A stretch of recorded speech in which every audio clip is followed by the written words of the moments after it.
I need to call this meeting to order. No, you just reconvene it, what you just did. Okay, we're going to follow the idea of going through the 4 areas that I mentioned earlier: public works, public safety, education, and capital. Education and capital, I think we might blend them a little bit, but for the most part, we're gonna start with education. We're not expecting, the idea here is we're gonna go through these budgets. This is your opportunity to ask questions, to dig in deeper, and kind of doing what we were starting before. We're not going to ask the chairman of the board on the question. He's here mainly to kind of get a tone of what we're thinking. He will, and we will, record the questions, provide them to them, and they'll be prepared to answer them at our meeting on Monday. Okay? So why don't we go through that? Cindy, would you be the person to kind of guide us through as we've been doing along on this? Sure.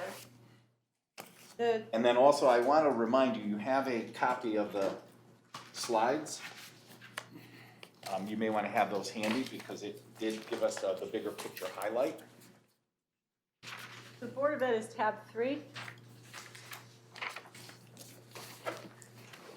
And I had mirrored how we present Board of Ed, how I did the town where you give detail by object, salaries, benefits, etc., and then by location. And then when you turn to pages 2 and 3, you get a summary by salaries, programs, whether it's health, art, etc., buildings, Board of Education, superintendents, etc. So the elementary school totals are on page 4.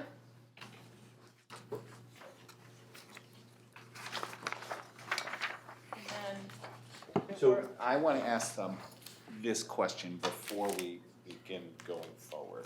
When I look at salaries, how do I know in this report what represents negotiated salary increase or additional personnel? How do I know the difference? Is there any way for me to discern that other than looking at his notes? You would need Mr. Reese's notes. Okay, so why don't we list that as a question? That's one of the questions that I come forth saying, all right, we have an increase of salary. The number I see in general is 2.8%. What I don't know, and I think he provided the additional staff information here, but I do want to see what that represents in terms of how many additional staff members and kind of, I just want to be clear on that. Okay. No, Is that in here and I'm missing Yes, it? That's it is. really what it is? yes, yeah. It is, I think it's in the PowerPoint, right? Right. You're looking for the contract negotiation or concerts. Well, I'd like to know what the contract negotiation number is. When I see salary increase, that represents both increase of salary and bringing on additional staff. I want to know which is which, how much is broken out. Does that make sense? Yeah. And I think he did do that in the slide, is that correct? Yeah, like, the certified is 2.85%. Can you speak a little louder? I can't. Certified is, which is 2.85%, and our support staff is 2.25%, and our administration is Is that printed somewhere? 2.5 or 2.2? Where's that printed? 2.2. Probably in superintendent's Okay, 2.5 for that. presentation. I don't know if it's in the presentation, but all the union contracts are all available online and standard. If you go to the PowerPoint, the third from the last page, Brian, do you have a copy of the PowerPoint with you? I can give you one. Where's that? I have one here. I just had that one. Here. You can use this book. But if you go to the third to the last page, So I think this is answering the question that I asked, correct? Yes. But we'll still have Brian answer the questions, you know, on mine, so clarify. I didn't know if it was readily available. So Cindy, if I may, if I were to take the sum of these numbers, and let's just say it's $150,000. If I looked at this 150, I would be able to subtract that from the 351 on the summary page of page 1. We could prepare that summary for you. Okay.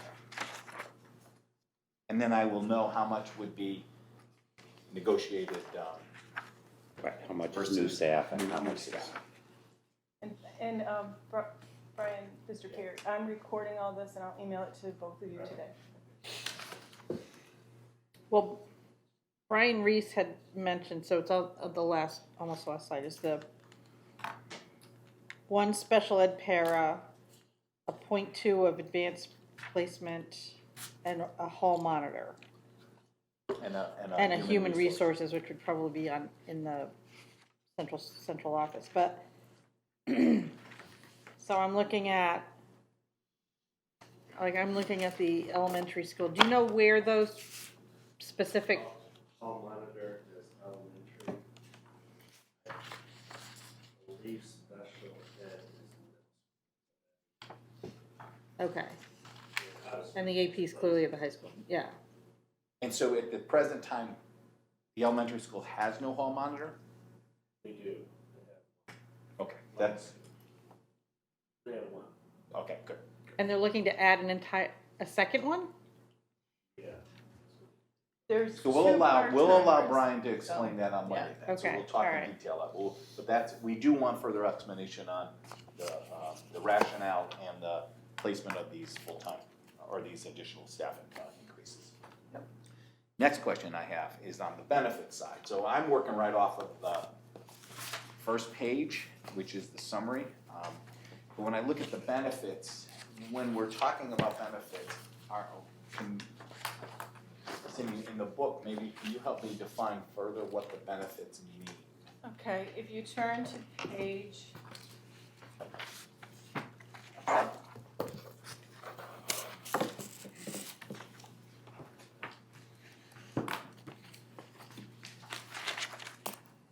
Turn to page 28 in section 3.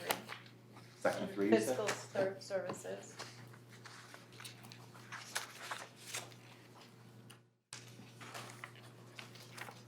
And one thing to acknowledge, and Brian can speak to it in greater detail, the health insurance is showing an increase of 3.6%, because you have the increase to the health insurance, but then you also have negotiated changes to what the employee pays. So that's why it's not going up by the full rate, because the employee's contribution is increasing. So there's an offset as well. And that's actually very important.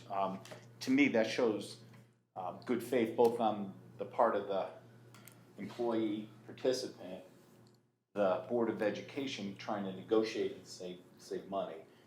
Can we ask if there were savings in that place, how that was, what changed? I would like to know what the delta was between what they were paying before and what they were asked to change in the Yep. future. Because if there's a sacrifice in that, and I want to recognize that.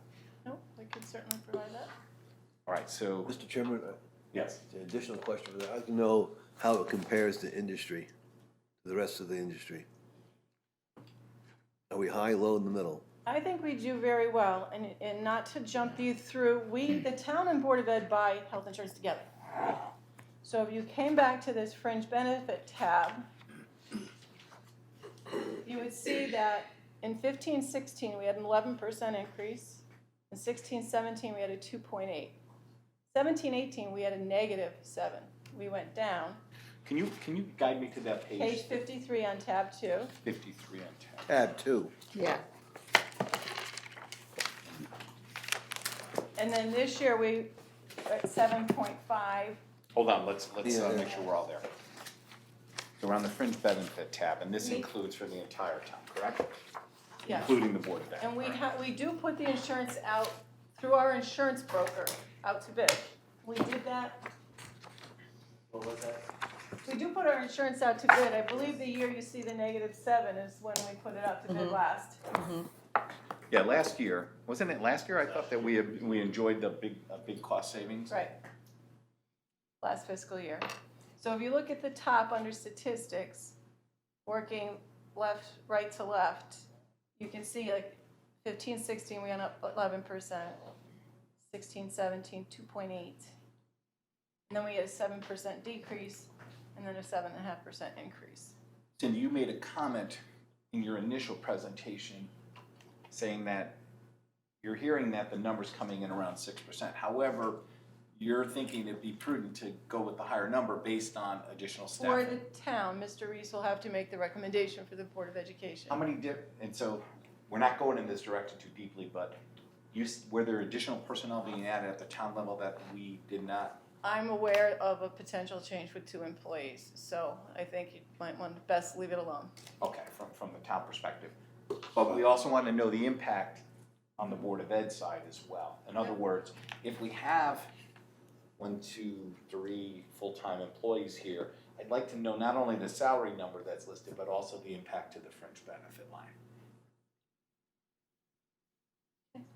We have that? Any questions that I might not have covered on salaries and fringe benefits for staff with the Board of Ed? A question to clarify here.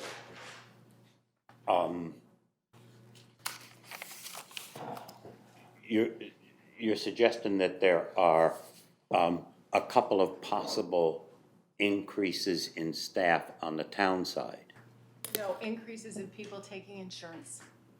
Okay, thank you. Which means that they're employed now, not on benefit then. Yeah, switch over. electing to join the plan. Correct. I've Okay. had some inquiries, so we tend to we budget at our I'm answering. census, but that 1% might help us a little. Sometimes people coming off, but No, that's pretty. Which, by the way, that does trigger a question. When you were discussing the amount of money put toward the Teamsters plan, the number you provide here in fringe benefit for the match calculation for the retirement plan, are those real numbers which we're doing currently now, or is that the potential impact that we have? there's real, I gave you both. Okay, got it. I gave you both. All right, good. And Right. just to clarify, back to Harvey, the full-time building official does increase fringe because we did add a full-time person. Is any question? Okay. Tom? This is just education we're talking about. Just education, and particularly salary and fringe benefits right now. I asked my question, thank you. Okay, Tracy? I'm good, I'm still looking. Okay, let's look at, magnet school tuition. So I guess, again, I'm working off the summary page on the first page. We haven't gone into the nitty-gritty, but maybe we can focus Mr. Reese in getting us there. When I look at special education and magnet school tuition, I see a considerable savings there, right? We're looking at, or am I wrong on that? Or is that just a percentage change from Right. the actual? And I would like just to know a little bit about what's impacting that. Are people sticking around more because they're valuing the quality of our education, I think is better, and not having to send out to the magnet school? I would just like a little more illustration on that. Yeah. Transportation. And just, Mr. Chairman, Yeah, also I can know, it's negative, what was it, last year? The year before? that's that is listed last year under the special ed So actual. if you look, especially for magnet school, it was 166,000 last year, and next year's budget's 165. Right. I like to, I guess I'm hearing what I'm after. What's the long-term plan for magnet school tuitions? Grades going down, good, but it's gonna go up, is it gonna double next year? Yeah. In reaction to going down this year? That's what I'm concerned about. You can ask for some trending. You may not get an answer that is completely realistic because it's You don't hit or know. miss. We You have have no no idea. idea how the impact is. It's almost an impact of how well the town does in terms of retaining our students from moving on to those schools. And So it's we never- serendipity we going never down. know. It is, yeah. Serendipity going down this year, so, all right. And Bill, you were saying transportation, and one thing, and Mr. Reese can expand on it. You see a decrease in special education tuition and an increase in transportation. There is an item for a student that we were budgeting under tuition that was more appropriately under transportation, so there was a shift. So that would explain that aspect That of would, it? but I will, to give you a quick answer, that's one easy one.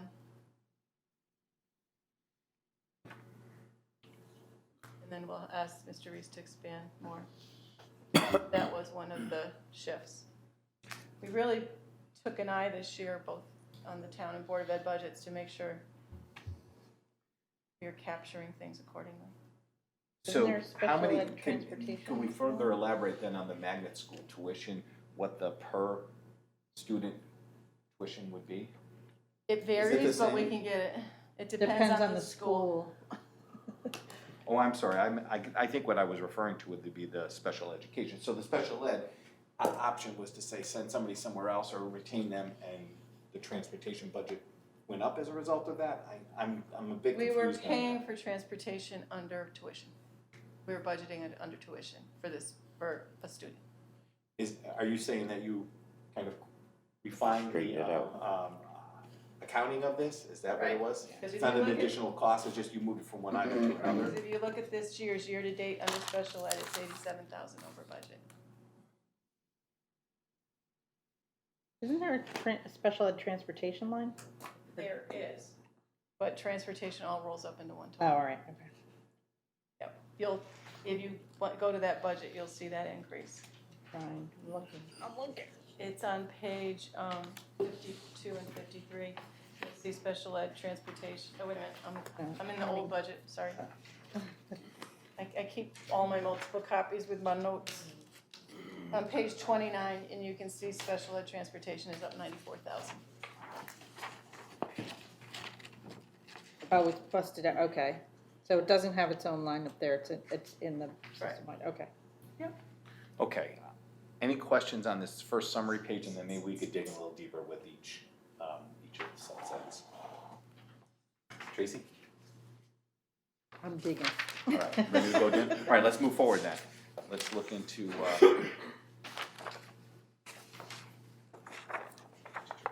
totals, we've gotten through that. Do we want to start with the elementary school then?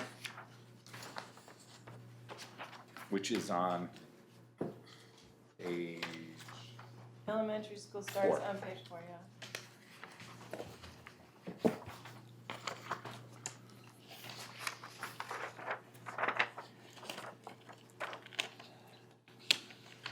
any questions on this section, Harvey? Right off the top.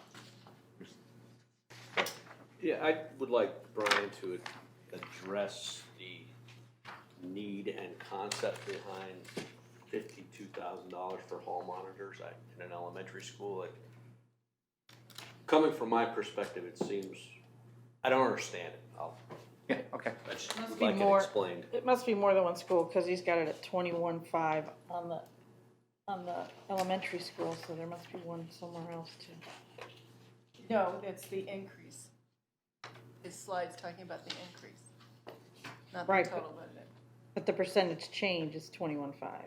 I mean, the dollar change is 21.5 Let's let him under elementary school.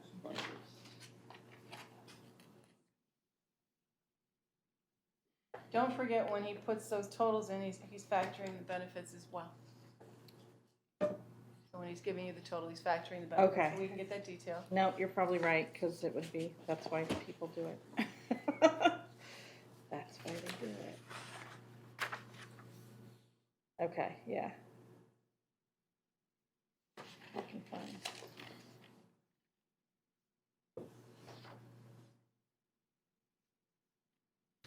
Overall, some of this I find I'd like more explanation in terms of, it looks like there's probably some cost savings as a result of what happened, but it looks like some things were subtracted and some things added up, and I would just like maybe an explanation of this salary budget request by function page. Okay, so when you're looking at. So I'm looking at, for instance, special education, teachers certified. I see an increase of 8196, but then I see less idea 611. I don't know what that means. So, okay, so the Board of Ed gets 4 grants that they can use to offset costs. So IDEA is our largest grant. So what we're trying to do is show you the total cost of the teachers, but with the benefit of that $55,000 grant. So it's just not, instead of showing you the net number, we're showing you the gross number. Oh, and then So we when can you do the see, math to see so what the impact IDEA is. 611, you're gonna see throughout all three buildings, and IDEA 619 is preschool. So we're trying to show you the total cost of the staff and then the benefit we receive from the grant for those staff.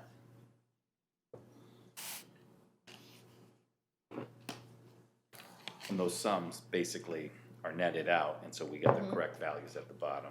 But I'm trying to remember when we started doing that, Brian, probably 8 years ago or so. Instead of showing the net number, we're showing the total cost and showing the grant so that we're Yeah, it was a few clear years about ago. the grant. Yeah, So in the example with teacher's aid on the same page, yeah. that $25,000 from IDEA 611 was not realized in the prior year. Nope, So that roughly $39,000 increase would be offset by the 25. By the IDA, yeah. Thank you. And then the sum of the IDA are 5525, 8500, 8000, 7500. No, so you have 611, IDEA 611 is our largest grant. Then you see under early education, you see the United Way grant. And you see the town funding. Remember we talked about IDEA, the early childhood and the town operating budget, so there's that 7,500 grant towards that.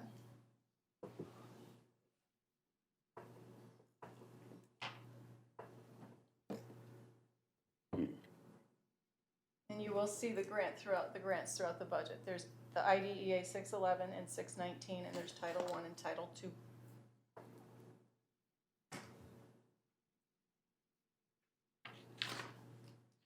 And sorry for me asking the question that's already been asked, but getting back to the hall monitor, I just want to make sure I understand the math here. The 47,000 is the budget, and the 21 is the increase by adding the full-time hall monitor. Is that really what that difference is? By building it up right, and then the number that Mr. Reese gave you also included benefits. Okay. Are there any We'll questions ask in him this to section? expand on that. I have a couple more questions.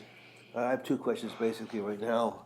First of all, what's this chart doesn't clearly indicate if the change in personnel count. I think hall monitor, that's a new personnel. Any other new personnel's in here, nurses, custodians, or is it just the hall monitor? That's the It question. looks like teachers are moving around. There's some movement of teachers. Yeah, I'd like to have that clearly explained. The slide presentation given to you had all the new staffing, but we can ask him to provide that. If you could give us more detail there, we'd like that. Yeah. The second question, I appreciate that. Second question I have, there's a root increase here, and it looks like it's about 2.2%. In other words, is this the increase in salaries as a result of negotiation? What's UPSU's increase? The salary increases, were they results of contract negotiations? Were they, how did you determine those amounts? There's, Due to increases, for example. what's UPSU for next year, Brian? What? Do you remember what UPSU is for next year? I can look it up. I think he said 285, I think they're too flat. 25? I will pull up their contract. Which ones did you say? So the Board of Support Ed has 3 unions, teachers, administrators, and UPSU, which is Support. So that's custodians, nurses, paraprofessionals, each one of- secretaries. Conversely, other than administrators, are there any non-union? Everyone's negotiated union contract. Superintendent and his assistant. All right, so, And of course, and the cafeteria workers, that's it. okay, so making sure I'm clear, and I'll answer Todd's question. Other than the superintendent and his assistant, every one of these percentages were all negotiated salary contracts. So they're not even a discussion item because you just can't change them unless we go in deeper. Take numbers out, take bodies out. Right. So, well, the follow-on question for all this is this the first year of the negotiated increase, or the last year, or the middle year? The non-cert or support staff is ending the following year, so we're gonna start negotiations this summer. Same with the certified staff, we start negotiating summer, August, for the 2021 year.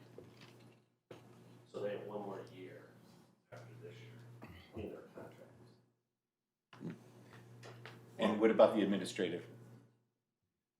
And administrators, the administrators have, Okay. they're at 2.85. The increase for, increase is 2.25 for next year. 2.14. Two and a quarter That's for the support, right? for support, yeah. For the certified is 2.85 and the administrator is 2.5. Those are the numbers.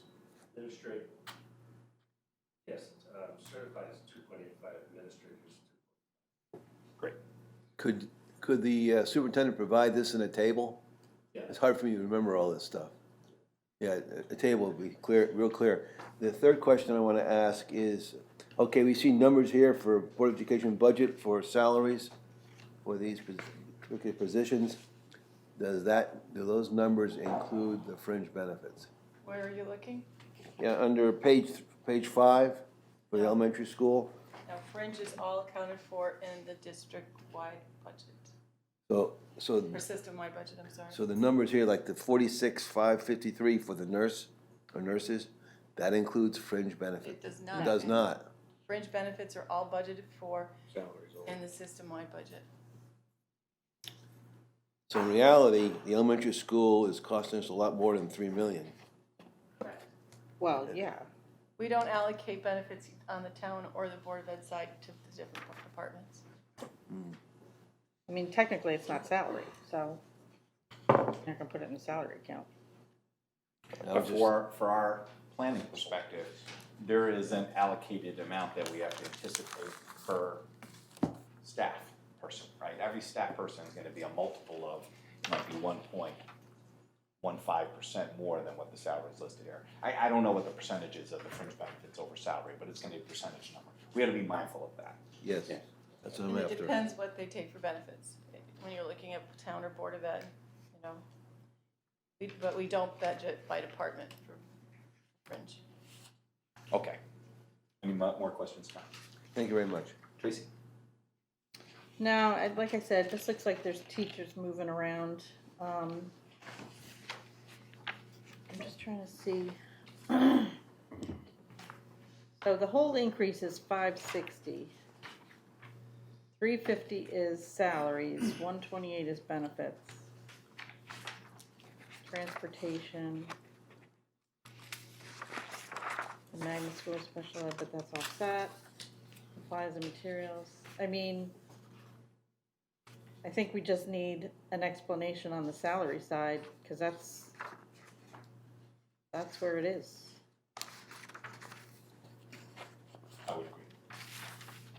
And the purchase, whatever the purchase services difference is. Mr. Chairman, Yes. Yeah. I have here 2.53 actual obligations to the contract solutions. Overall. Yeah. Thank you. The increase to purchase services, okay. Thank you. Anything else, Tracy? No.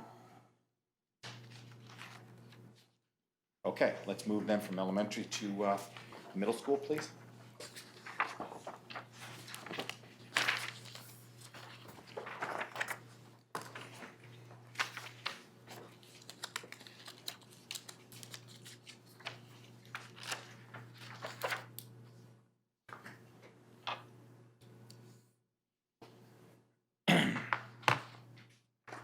So the thing that jumps out to me on this particular slide is, while I understand that we're looking at, and just for discussion purposes, I'll just say 2.5%, right? That number in the non-cert area is 8.8%. So the explanation of why that number is so much higher. Where are you? I'm on page 9. I'm looking at the 2019-20 budget, and it says non-cert personnel, 732,155, which represents $59,183,000. Turn to the next page, you'll see when you were asking about paraprofessionals and Mr. Perry indicated at the middle school, you can see an increase in teachers' aides. Under special ed, Middle school. Page- $57,000 on page right 10. in the middle there. page 10, sorry. Your special ed.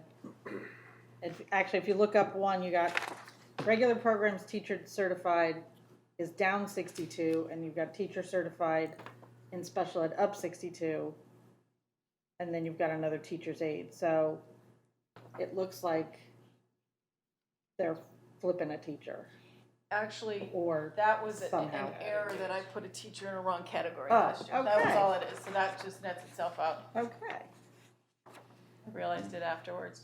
So, also, if you look up under health services and library media, those are 2 retirements, right? So you're readjusting the, There were retirements and adjustments, yes. yeah, all right. So we had, how many retirements, Brian? 4 or 5? So far. Really? Yeah, so that will shift the All salaries right, as so- well, so that All right, changes. so if I do the summary line here, I wanna Wow. make sure I'm clear in making this statement. Even though that represents a significant uptick there, there were savings realized elsewhere. And somewhere in this whole process, it seems like there's some more money dedicated towards special ed, which is one of those sort of things like the contract are unavoidable. But that said, when I look at the overall budget of 4.725, and I look at, well, and better stated, I look at the salary percentage, 4.529. With the shifting around, they were able to provide the salary increases and yet, through the shifting, save money because that number should have been 2.5, it's 1.7. Am I saying that right? I'm on page 9 and I'm looking at the total salaries. Right. I see 4.5 million. If that was pretty much non-negotiated and we had to increase it by 2.5%, we're seeing only 1.7% increase here because of some of the transfers that they did. Is that a And correct statement? retirements. Because of retirements, right? So they're able to balance out and work things through. There's no supplemental personnel here. And if we could just have some explanation on what they did, that would be helpful. But I'm not seeing any red flags. Am I correct? Am I saying anything out of turn? Yeah. All right. Any questions on that, Harvey? Please. I'm in agreement. I'm in agreement as well, thank Yeah, you. I think All right, this is a whole good. lot of personnel stuff. Do we see anything else considerable in the middle school budget that we want to discuss? Yes, Mr. Chairman, Please. only because I have to, and I've been doing it for 15 years. The library media at the middle school, Mr. Board Chairman, was that adjusted at all? And this may be the last year I have to ask. But is it adjusted? Was that revised downward in any way during the budget process? I don't think so. It looks like it's still It's still the same. salary. I don't know. Another 1,000 in the resource media. Do you know what that means? Do you want to articulate what you mean I by have that? been the library media specialist at the middle school had requested continually for the last however many years I've been doing this a lot of money, and I would always go in and revise it downward. And do you have any color to? Well, what I we're- mean, there Is it it's something we would ask to consider? it will be interesting because it will be a new media specialist next year, so we'll just have to see what happens to that budget.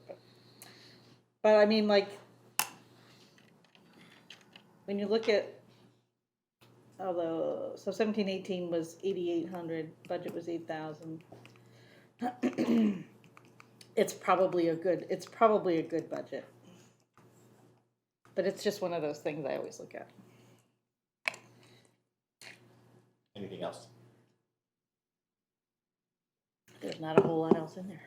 Okay, let's move forward to the high school. That begins on page 15. Yes. And again, we'll look for the explanation, but based on the logic of the middle school, it appears that overall budget increase, even though we see some changes here, still overall identify below the number that were required by contract.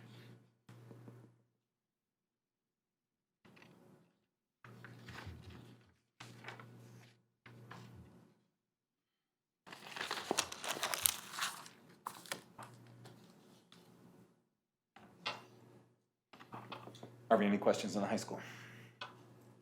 No. Great. Not yet. Todd? I think you said it already, the same questions we had about the elementary Okay, school. Tracy. Just, there's a huge jump in, the instructional related technology, the AV stuff, on page 17. Like it's brand new stuff.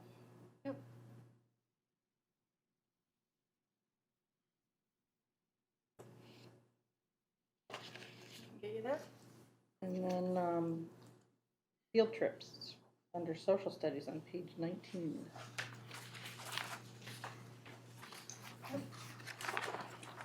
Pops up. That's, that approved at the board last Tuesday? Your field trip. Thank you. Field trip to the United Nations for next year. Oh, right, I'm thinking it was this year. Oh, it's for Well, next this year it's on the expense of the students, next year they want to put it in the budget. Oh, okay. Oh, I see. I missed by a year. There you go, right? Hey, listen, I see the baseball field is in there in the Capitol. You think I'm not? I'm not thinking we missed by a year?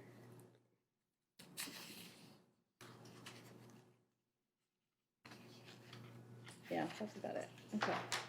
Okay. Moving, anything else on high school? Yes, I have a question. I need to understand what's meant by resource media.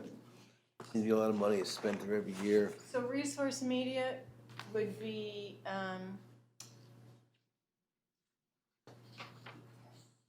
digital learning tools. So it could be, and I'm just making something up, but it could be software for a French or Spanish class, or type to learn, or, Subscriptions and. so it's anything digital. It's things that would support children on computers and learning. The shared services pays for administrative technology, but the school budgets pay for student. I think, learning. would I be correct in making the statement that it is analogous to textbooks in a different format? It's a different kind of supply, if you will. It's the delivery of technological instruction materials. And usually it's a subscription, yeah, so, Yeah, student or something, yeah.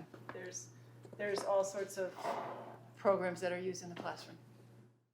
There just seems to be a lot of variation from department to department. And some are showing a zero increase, some are showing a big increase. And If there's anything specific you would like to know what it is, we can get it for you. I'll just have to ask a general question. What is the resource media plan and how's the stuff purchased?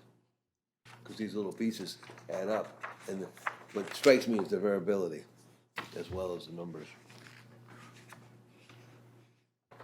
My sense is there's not a big market for this, so you're having experiences both with children in college and myself.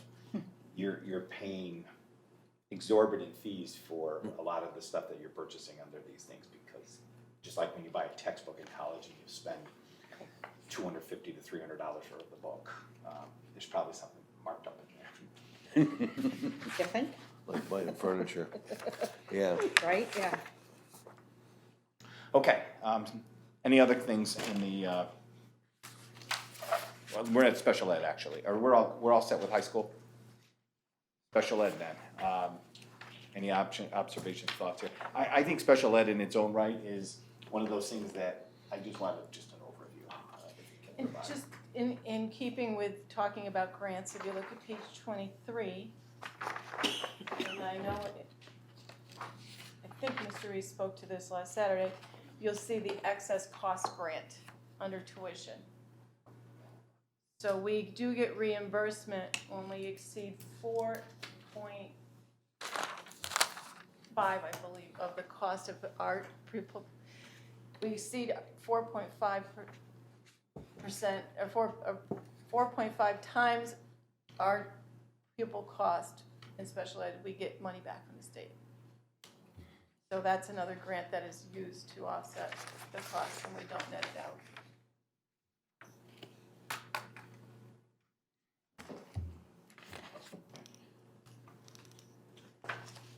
Questions on special education? Harvey? Please.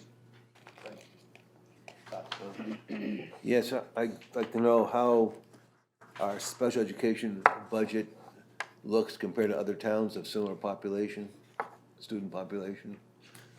I thought there was some plan to bring in special, at one time, I don't know about now, but at one time there was plans to bring more students in from out of town into here and have them be paying a fee, of course, making use of the facilities.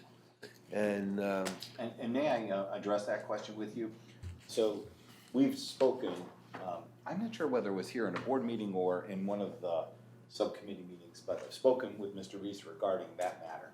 And while they've done their best to try to recruit other students to our town to, because we have such a good program, one of the limitations that they've encountered is where we are. It's just too far for transportation purposes, and people don't necessarily want to drive the distances. So while the program is good, it just didn't get the results that they were hoping to achieve regarding that number. And that actually, and I'm sure he'll give you a response, but I also want to address the first part of your question, saying, okay, how do we reflect? It's a hard question because you have no idea. Like, someone can move into the town and all of a sudden that budget gets thrown out of perspective, or they can move out. And so you have no idea one way or the other. But question noted, and we'll talk to him about that. Anything else? thank you, that's it. Tracy? Or on special ed, no, special ed's fine.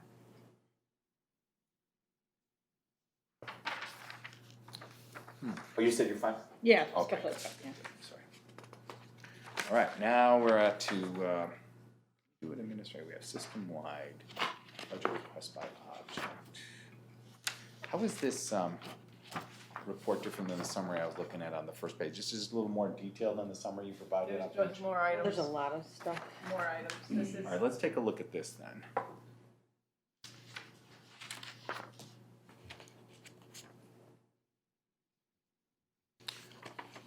so when you look at the certified salaries, this is where the HR position is.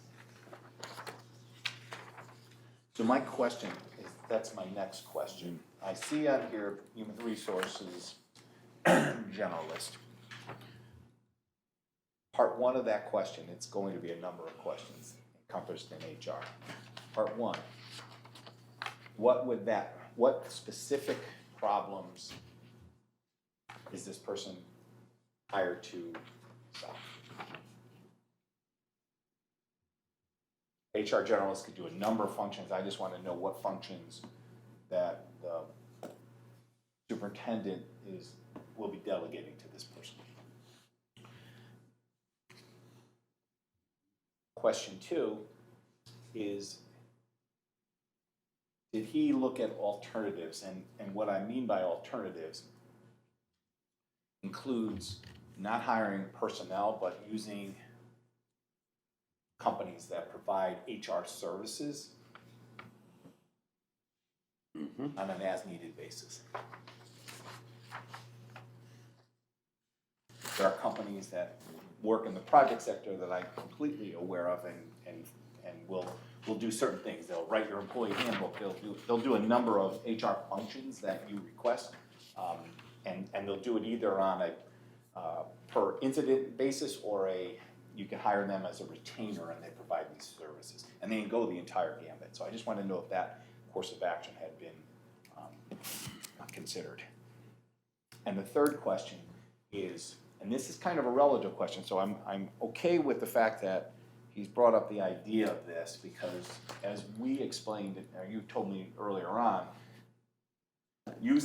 doing the right thing on the HR side will save the town a lot of money ultimately, because you know, we're gonna look at the legal fees that we might have incurred, or the, you know, the problems that might have happened as a result of not following a good process, and then we end up paying it on the legal side, or giving something up later on. So there's a good use of having an HR person. So you're adding the component of the town as well.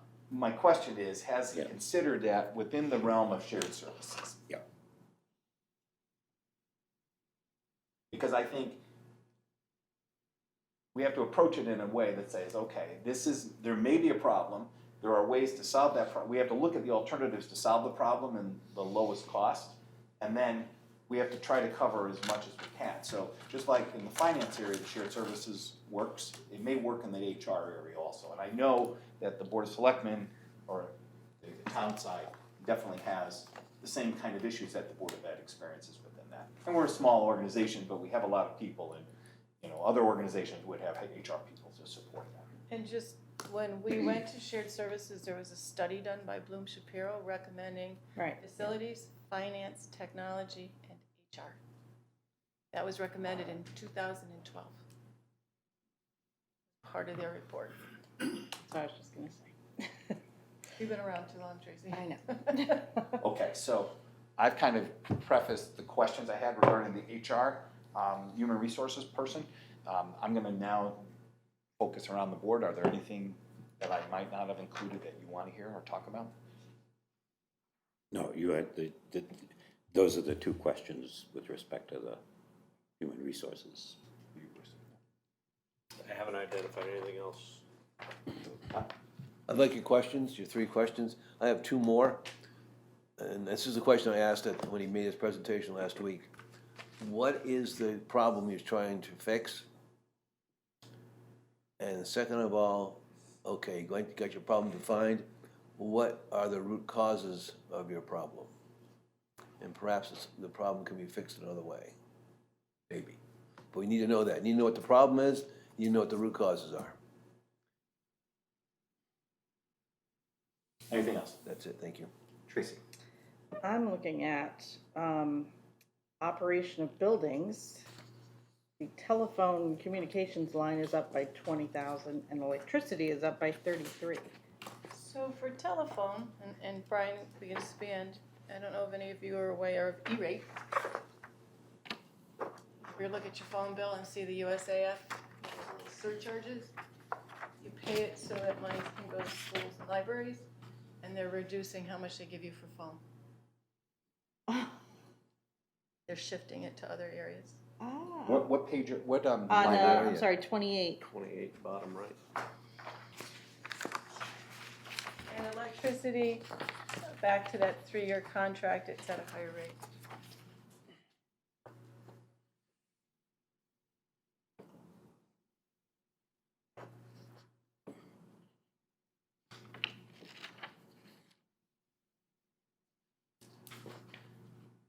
But oil is down, I saw that. diesel fuel is down.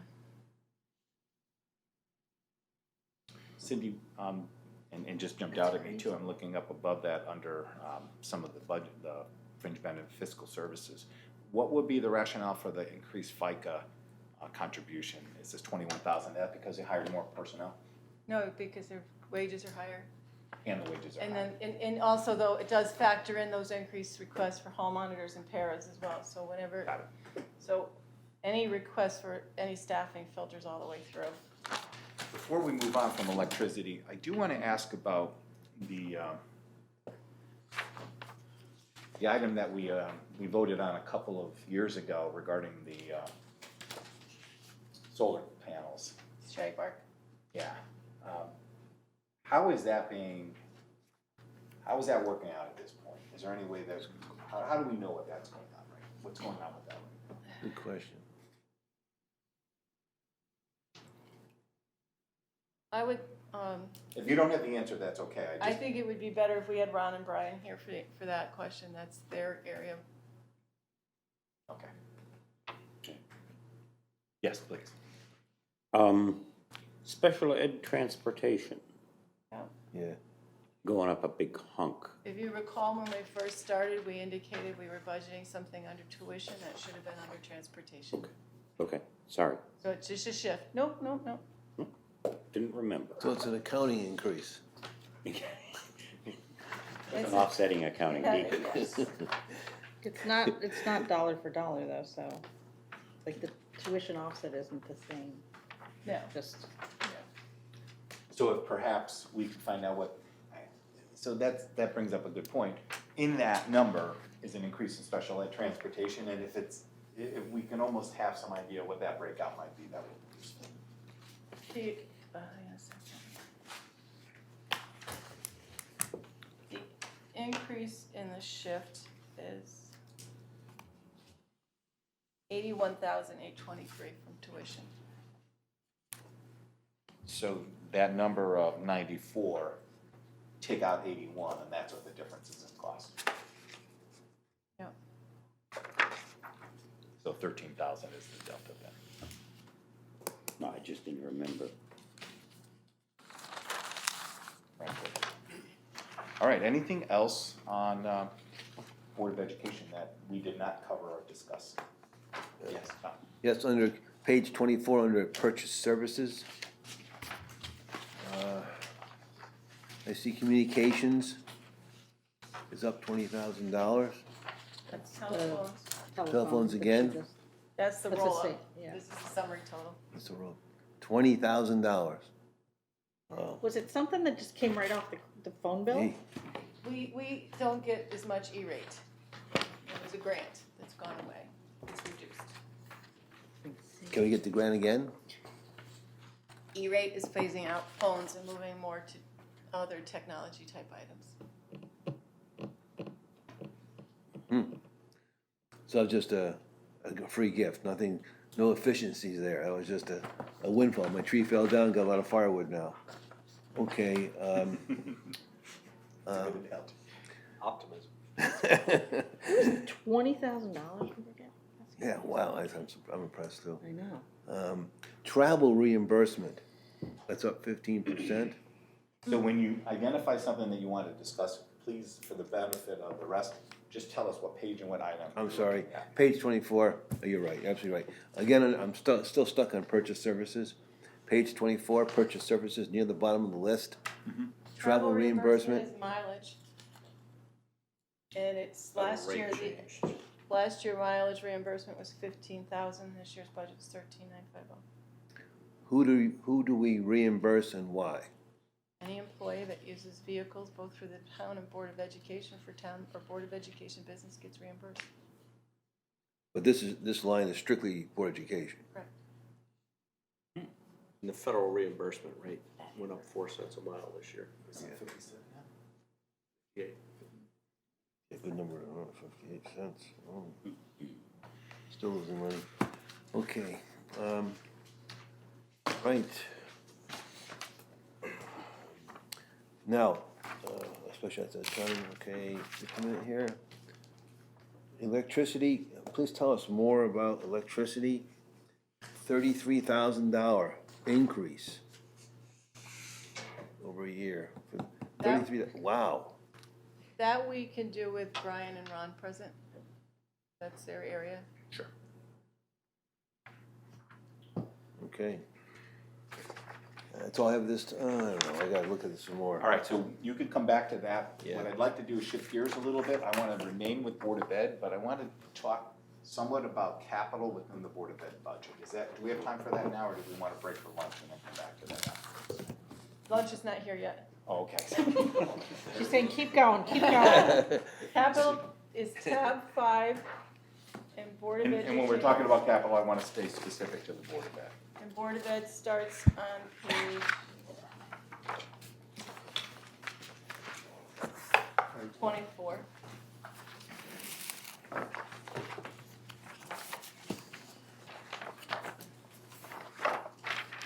Now we have to do a quick shift.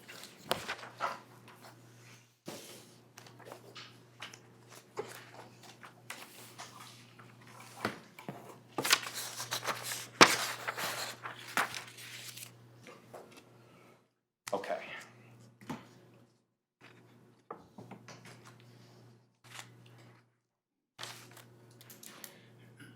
So, Do you wanna highlight any of this, or how do we go through them? What's the best approach here? I can give you info on a couple things. Replace the zero-turn mower, there's a $1385, that's the last payment in a lease, so that's not something you can remove. Lease to own. Mm-hmm. And then the next line down, the John Deere is a 3-year lease to own. So those are 2 items that we have committed to.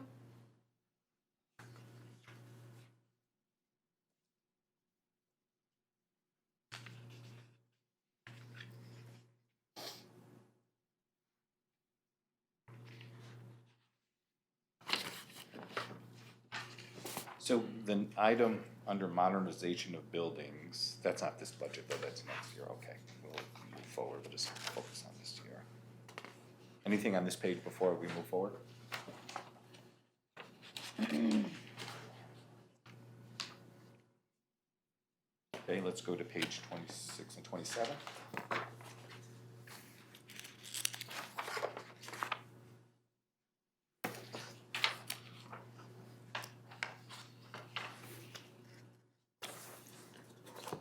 What's a music studio?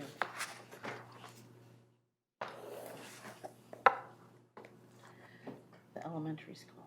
So these 3 items on capital, I'd like Brian to address. Might just change.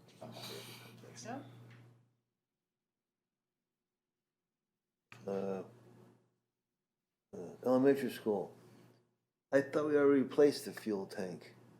The different tank? Where are you? It's not in the budget. for Page this. 26. Yeah, so look on 27, that's, Oh, so that's- 26 is the current year. Oh, yeah, so I wanna make sure, I made the same error when I did that earlier, so the line that I want you guys to think of is on the second page, 2019, it says request. Yeah. Anything going forward is what they're going to ask for in the future. Notice that's a pretty big one for the envelope, for the elementary school, but then everything that's gone backwards is on the page prior. So we're concentrating on the far left side, and that's what they're asking for in this year. That said, let's, I do want to enter in a bit of a dialogue here because it's going to come forward in what I think is the next section. The envelope and addressing that. We're not budgeting to take and make the payments for that envelope out of reserves at this time. So we're going to need to look at that as a capital plan project, which would fall within our, probably the scope of our bonding. Mm-hmm. And I guess the first part of my question is, and I just want to, this might be some historical, maybe you can provide, someone can provide this for me. When we, because time goes by so fast, how many years ago did we discuss this? And then what is it that we made as a commitment, both as a town and this Board of Finance? Can anybody provide me with any detail on this for the elementary school? Do you have, does anybody have any Yes. history on this? Yes, yes. Just to remind me of the fact, because I keep thinking it was There were some. yesterday, but it's probably 10 years now, and I don't realize how fast the time Not goes. quite, well, this building is going on forever, but if you're speaking to the elementary school, there was a full study done at the same time. There were 3 study groups going on, and there was a study on the elementary school, and there was a whole host of things that were noted. And then the Board of Finance had established a certain amount of money that you felt comfortable bonding, and then they had to prioritize. And that's where the roof and site plan and boiler came from. But it wasn't without saying there was a whole list of other things to be completed. Right, so I was part of the elementary school building advisory committee or whatever the heck you called it. And we looked at either tear it down, renovate as new, renovate, whatever. So in the scope of, there was an advisory group for this building, there was an advisory group for the fire and the radio towers. So then we all, came up with our big wish list or whatever, so it was decided that this was the big wish list, this building. Within the scope of the $20 million debt that the town could fund, this was taking 15. So the rest of the things had to divide up $5 million.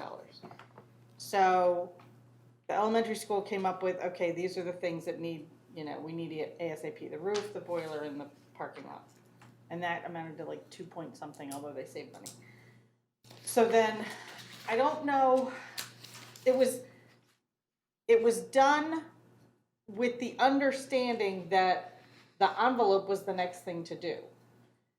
I don't know that there was ever any kind of official, okay, in 3 years or whatever, we will, you know, then do that.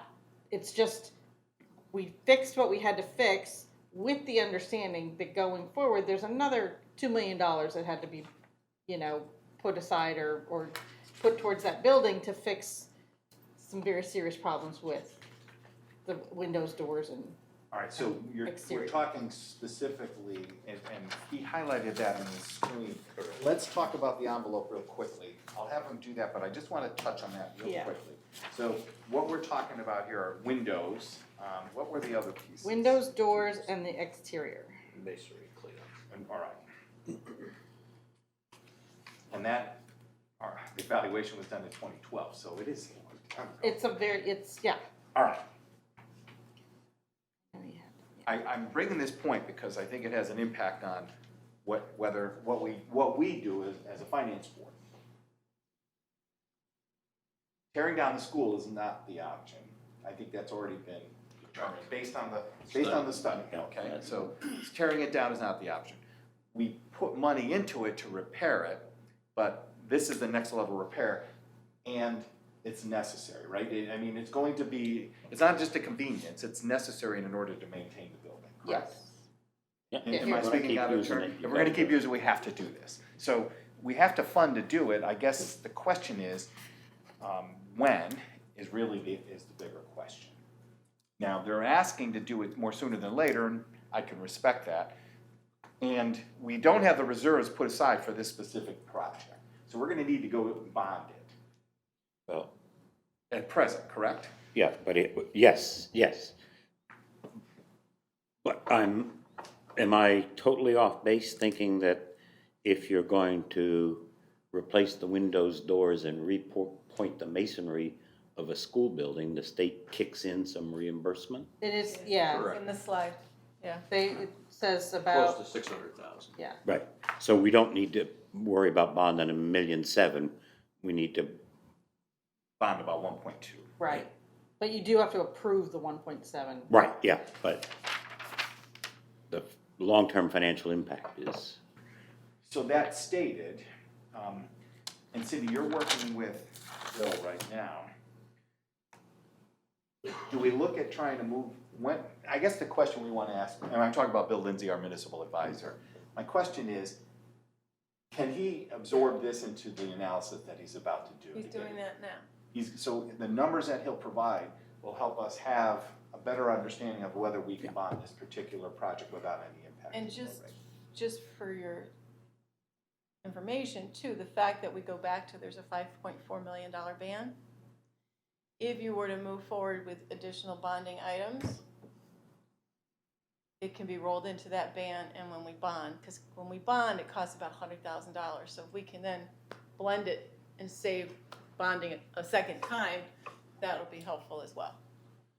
And the reason I'm bringing this up now, there's actually a pretty deep reason that we're going to talk about shortly, but within this education budget, we're also talking about the driveways at the high school.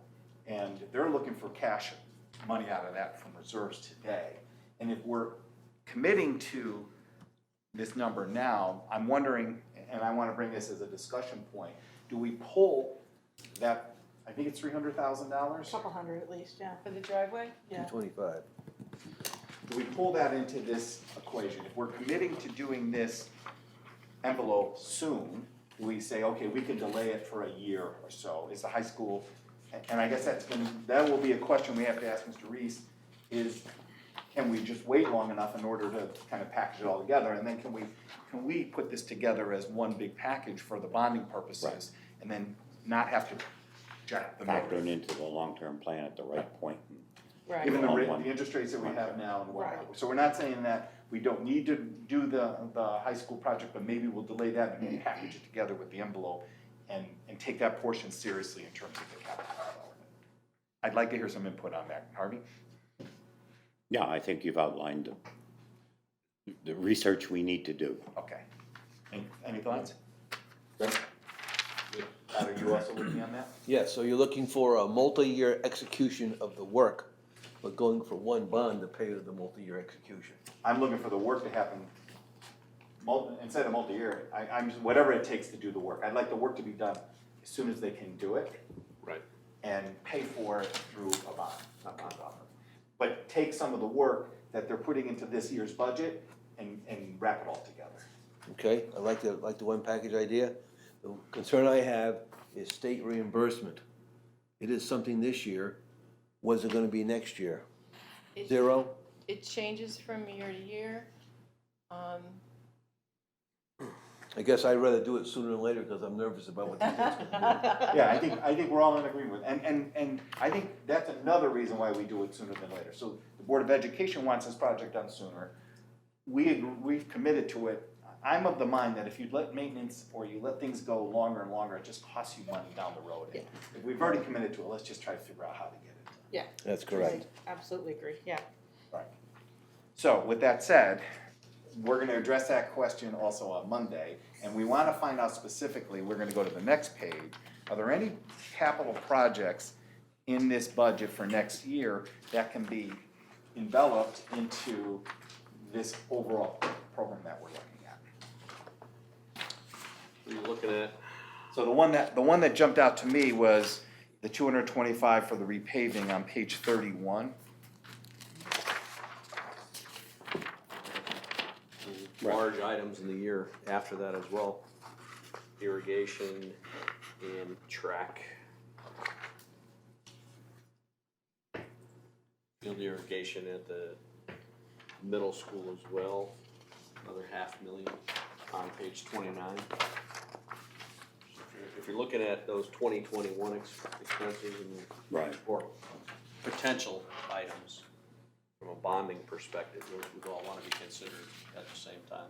And so to that point, there's actually two parts of this decision, right? There are those parts that we've committed to, I think, as a town already, and are obliged to do, and might cost us more money, those are maintenance related stuff. And then we're gonna have to shift it, and I would agree, it would be a nice thing to provide those additional things to the town, the irrigation and having a track and all the rest. I think that's almost, is that a separate item? Has this town ever made the commitment that we're gonna build those things? I mean, I don't think it's ever been, officially voted on in any kind of referendum, but, a track has been talked about. I mean, if we for could find 10 the years. resources to And do the that, irrigation has been talked about since they built the high school, so, they've always been there, but they've never been officially addressed, I think. so Greg, to your point, what I'd like to do for this idea is to try to find those things that we definitely have committed to and and either extract them out from this year's budget or even next year's budget and try to make them one bond ordinance, but we know that what Bill is going to provide for us is going to be our bond budget. And so maybe we'll make those decisions based on what we think we can spend. And if you'd like, once you receive Bill's information on Monday, he anticipates having it for you Monday, you might want to even invite him in to meet with you guys so that he can walk you through it. 'Cause If he's really the available, I expert. would really like to have him there. It might be useful to convey the line of thought that we seem to be pursuing to Mr. Perry and Mr. Reese and ask them to look at That's a great idea. these projects with that framework in mind. That's a great idea, because rather than us dictating. Brian, do you understand what we're talking about? Yeah. So we're saying, okay, those things that we know that, we saw the high school, can it wait a year and we bond it, including the envelope around the elementary school? And What can we package? what could we package together in bonding that we don't have to put into this year's budget? And, the track, you want a little history on the track and irrigation. We had several people that came to us looking for a study and what are the costs? So we did that study last year. Is the board, yes, the board put it in and approved it. Does the board have a burning desire for a track or irrigation? No, it's not something. Okay. No, it's been talked about for 12 years. And, Or more. but we don't know what the community wants either. Do they really want this or not? I know they wanted the study for it and we did it. But we don't know, is it really necessary at this time? Or is there a game plan? So those are at least that, for those two. We have two variables we're working with. So one is, we would like you to provide us those things that we have to do. The roof on the high school, we had to do that. The envelope, we have to do that. So that would be the information we want. Anything we spend beyond that would be probably part of what Bill Lindsley tells us our capacity to handle in terms of debt service. So, you could, if you could prioritize those, that would be ideal. And, but give us the things that you say, yes, we need to get the parking lot done, but we could put that off for a year if you put it into a package together. Addressed yours? Yes. Anything else? Anything? Good. Thank you. Tracy? That's good, yeah. All right, let's go through, do we see anything else in their capital improvement that comes to our attention?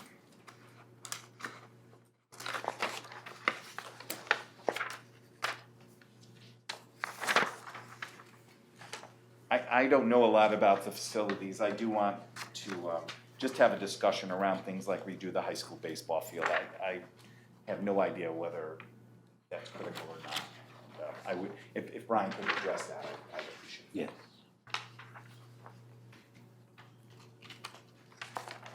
Okay.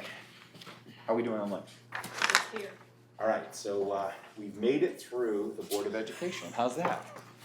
And we're only less than 10 minutes after my goal to get us done by noon. So I'm going to ask for a motion to take a recess. Motion? So moved. Second? All right, we're gonna reconvene. Let's try to make this quicker. We'll reconvene at 1 p.m. Can't imagine anybody would argue. So we're gonna spend the next hour delving into, the next section is Public Works. How's that? And to me, Public Works offers a lot of discussion, so let's find out where that is in our booklet. 131. Thank you, Harvey. Where are we?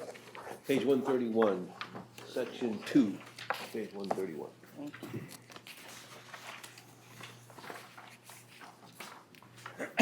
So, Public Works encompasses a number of areas that provide some discussion. Yeah, I'll let you begin by kind of maybe reviewing, let's start from the beginning and work through. I know that the areas of my personal concern that I want to spend some time cover 3 elements. 1, trees. 2, transfer station. 3, roads and bridges and all, highways.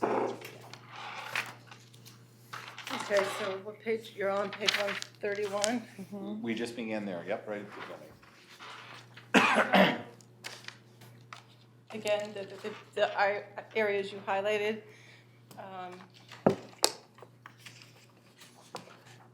Purchase services is up because of the transfer station and for tree removal. And the reduction in supplies and materials is largely due to gasoline and diesel. But we can take and. So have which at one do least- we want to cover first? Trees, you want to start with trees? Sure. You gotta start somewhere, so. What I would like to know is,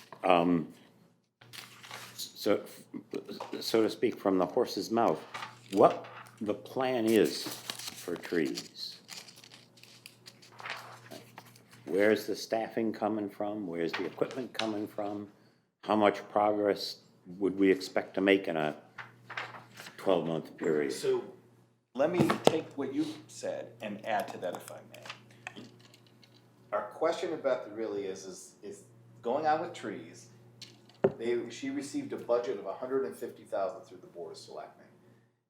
What we wanna know is What do her we, intention of how she wants to spend that. And it appears that the Board of Selectmen opted to not provide the staff employees and the bucket truck that she requested. But they gave her the money to purchase services. What we wanna know is what kind of services specifically, how is that broken out? Is it, what does $150,000 get for you? Well, I think you could even back up even more, is what's the time frame? Like, what's the immediate need? right, Do we even know that? I mean, in reality, these trees are not gonna drop in a year. So, I want some math to this. I want to know Yeah. that if I have 150,000 and I'm getting how many are we using just one vendor or are we going to multiple vendors? I want to know, is that going to be spread out? Is it $1,000 a day? So that means I have 150 days of tree removal, and how many trees can I expect to have taken down in that time horizon with the amount of money that was already budgeted? Excuse me, I have to just quick. right, so that's the question that we wanna convey to Beth Lund. Right. I also wanna know how we're going to contract her. Not only is what the money's gonna do as far as the work, but who's gonna do the work. And we got one guy now, outside source, cutting trees down. Is that the most efficient way to do it? Can we justify that to the taxpayer? Should we put out the bid and get there's a zillion different people cutting trees. Some of them quite capable, some of them not so capable. I've hired them, I know. And so how are we determining who's gonna do the work and for what cost?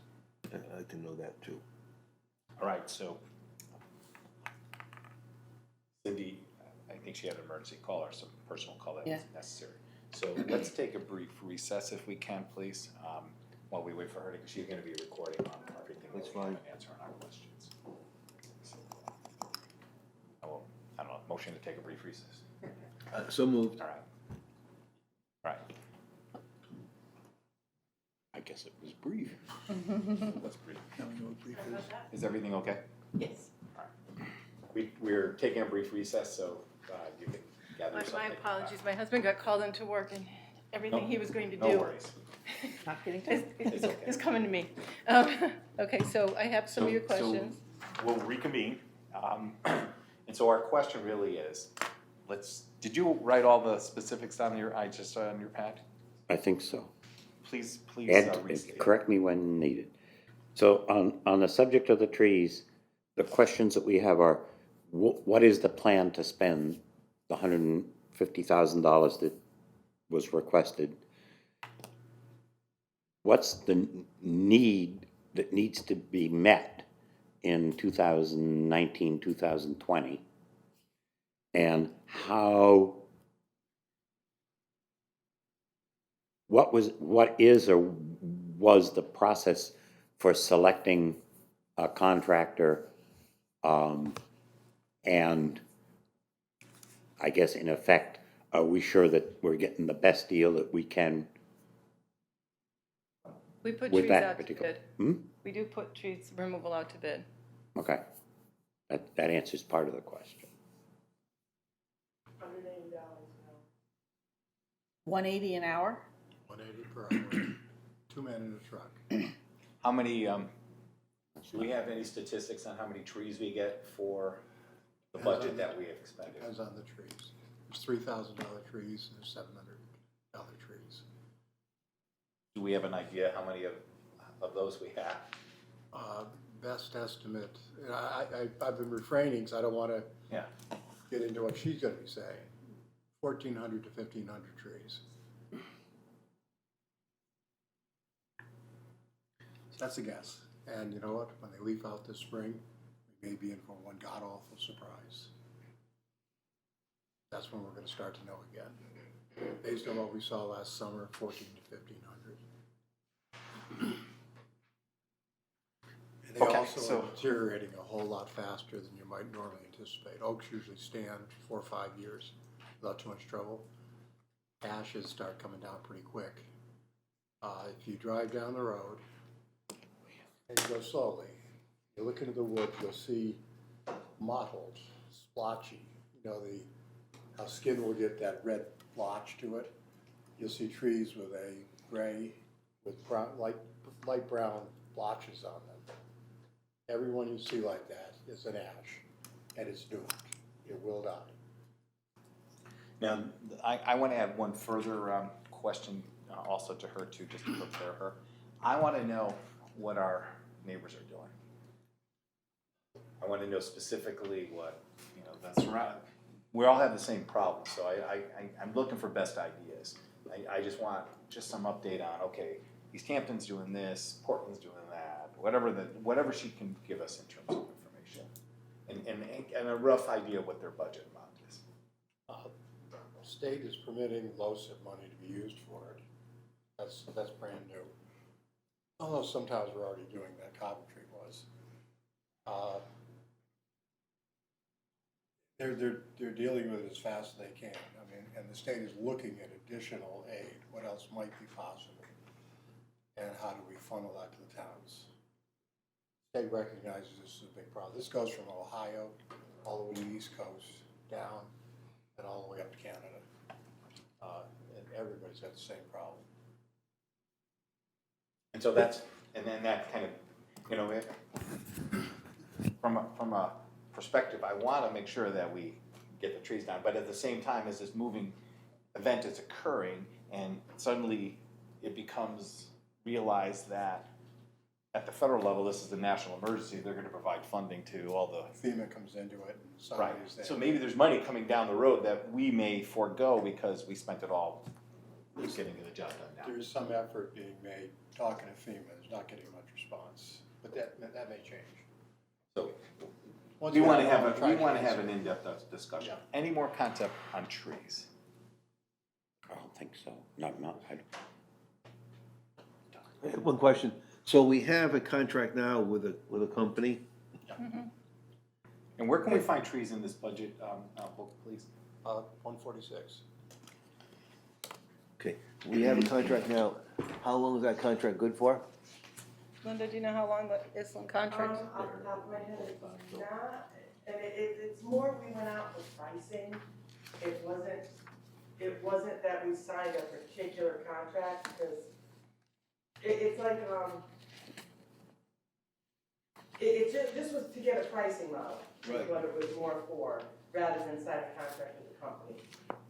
Oh, so we did not get quotes from Yeah, we contractors? got quotes from other contractors, but they were in over the $200 an hour mark.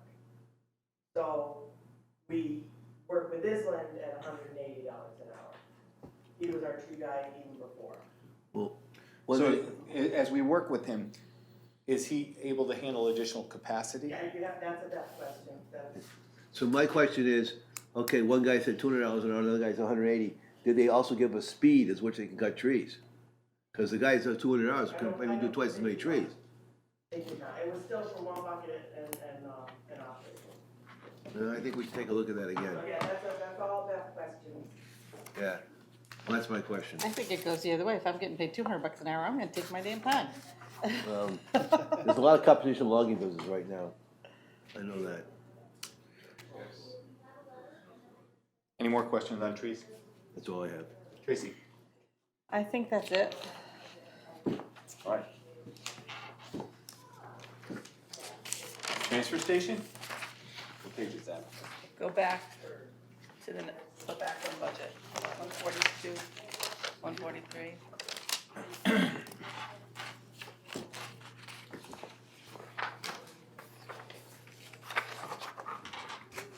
So I'll start with a couple of things to begin, and then I'll invite the board to add. My first question is regarding bulky waste. I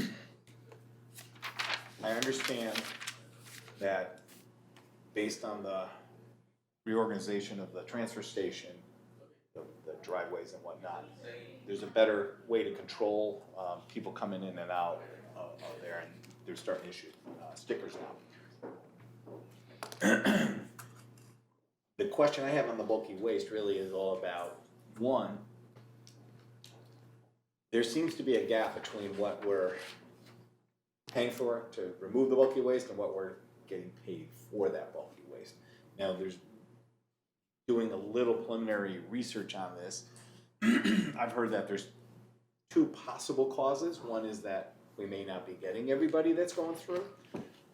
And item two is the rain is weighing on all our bulky waste. And I just think that we need to address how we're covering the bulky waste in this budget cycle so that we're not paying to dump water. So I would like just some conversation on that. I know in Haddam, and when I drive by there on 154, I see they have a very primitive kind of cover that covers the bulky waste.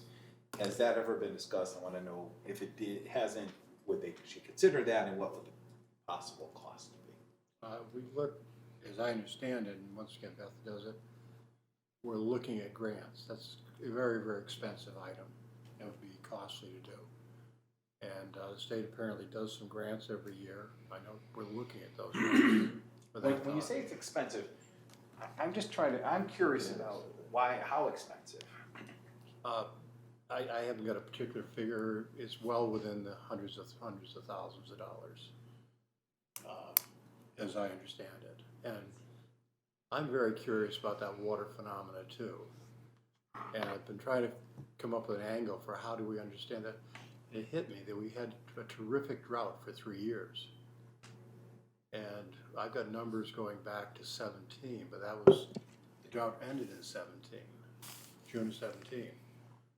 I said it would be very interesting to see what we have for 16 and 15, and it's something that I'm going to be asking for. And I think that you'll see a comparison. You might get some sense of whether or not water is a big player in this.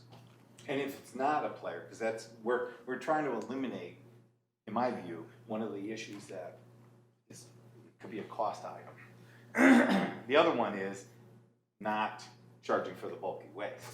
And so in either instance, I think this board would like to know more about that or have some kind of plan of action that she can share with us. So please put that down as my concern question regarding the transfer station. So that's it from me, but I think my group here has a number of I could just additions. shed a little light. Linda sent me a message. We filed for a steep grant 2 years in a row for $500,000 to do Actually, 3 when I'm looking here, 15, 16, to do the covering at the dump, 17. transfer station. So we can maybe get the Does it detail. really cost that much money to put up what I consider could be just those plastic? I realize everything costs more when you do it through a municipality, but I just feel like that's over the top in terms of expense. Well, we can get the steep. We'll get all that detail for you. All right. I'm going to bring them around the board now. Would you like to add any more questions on the transfer station or particularly the bulky waste?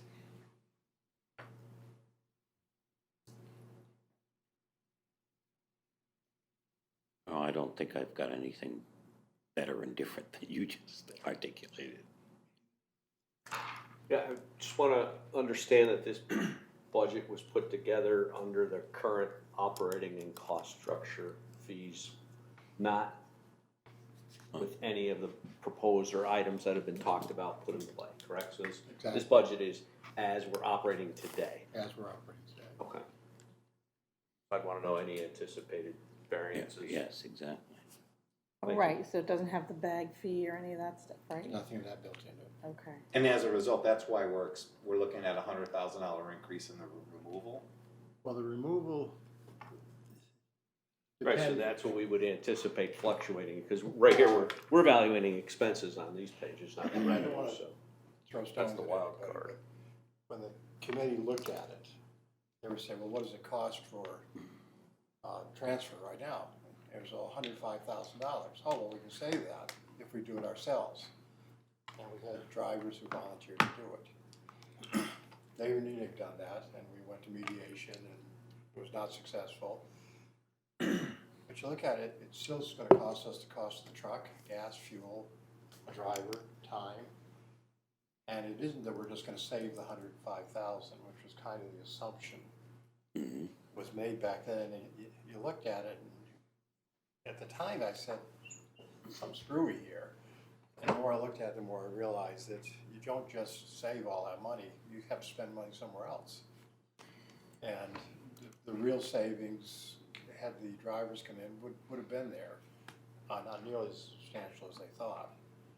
And then when they reneged, then it became, what does it cost to put a man on? Because you're gonna be driving 3-4 days a week. That it almost is a wash Okay, so in the real world. in the Board of Selectmen budget, the reason it went up was because that was savings that we anticipated realizing that we never realized, and so these are real numbers. Those are real numbers. All right. Todd, anything? Yes, I do. I have several questions at least. One is, so this budget as proposed for the coming year, 2019-2020, includes the bleeding we're incurring now with the lack of payment for the bulky waste? And, We're going to the taxpayers with a known problem, you're telling me? and we're trying to find out what's going on. Beth has been up there, she and I are talking about it, and what she's being told and what we're hearing, and I'm going, there's more to this than it appears. Is it really just that everything's become soaking wet? We've had incredible rain for 3 years. Maybe that is a problem. It's hard to imagine that it would be that large a problem. Those things leak, the water bleeds out. But the material in the boxes soak up the water though. Yeah, it's sorted. Covered boxes especially soak up the water. It runs 70 to 80% is not being paid for from the poundage that I see. So I think it was at one of my CCM meetings. There's groups that, can you help me with this? Isn't there a company that could, a group that can come on and do an audit for us on our facility? They'll do an audit and an analysis and a review, yeah. And so they'll be able to go out and literally say, this is your problem and here's what's wrong or right. They could do it, right. And they'll be able to do that. All right, so I don't remember the name. Would you be able to help me with that? Maybe we could find out some more information and we I could have the name look in at my that. office somewhere, because I've seen presentations he's done on this, on areas he's gone in and looked at organizations in towns. So we can find out what something like that would cost. I mean, I think we have some low-hanging fruit here that we can look at now, but there seems to be a big gap here. Yeah. And someone has to be held responsible, right? We have to look at this and say, if we're letting money, this is real money, we're trying to find ways of saving money and this is real money. We're not collecting what we should, or we're paying too much for things that we shouldn't pay. So we have to figure that It's out. on both ends. Right. Right. And that'd be a hard sell to the taxpayers in this referendum because they know about this already, been talked about for over a year, and they're looking for solutions. So what you're telling me, Emmett, is, and Bethel can tell us the same thing. This is the question. Are we getting 100% collection for the bulky waste that drives past the scale? It's put in the boxes. Absolutely. And that's one, And if we're saying less than 100%, we got an issue. we're starting to discuss it here, which I thought we were gonna leave for Beth, but Yes. changing the route. Right now, you can just blow by going up there, even go over the scale and blow by. Bringing everyone through the hoppers area, go down to the scale, and funneling people, telling them where to go, and you know they're there, and you go down and you weigh them. That hopefully will be part of the answer. And one of the dilemmas is making certain that everyone who should pay does. Some discussion of stuff coming in after hours and when it's closed. And I've investigated that, and I've been told that no, it's not happening, it's not possible.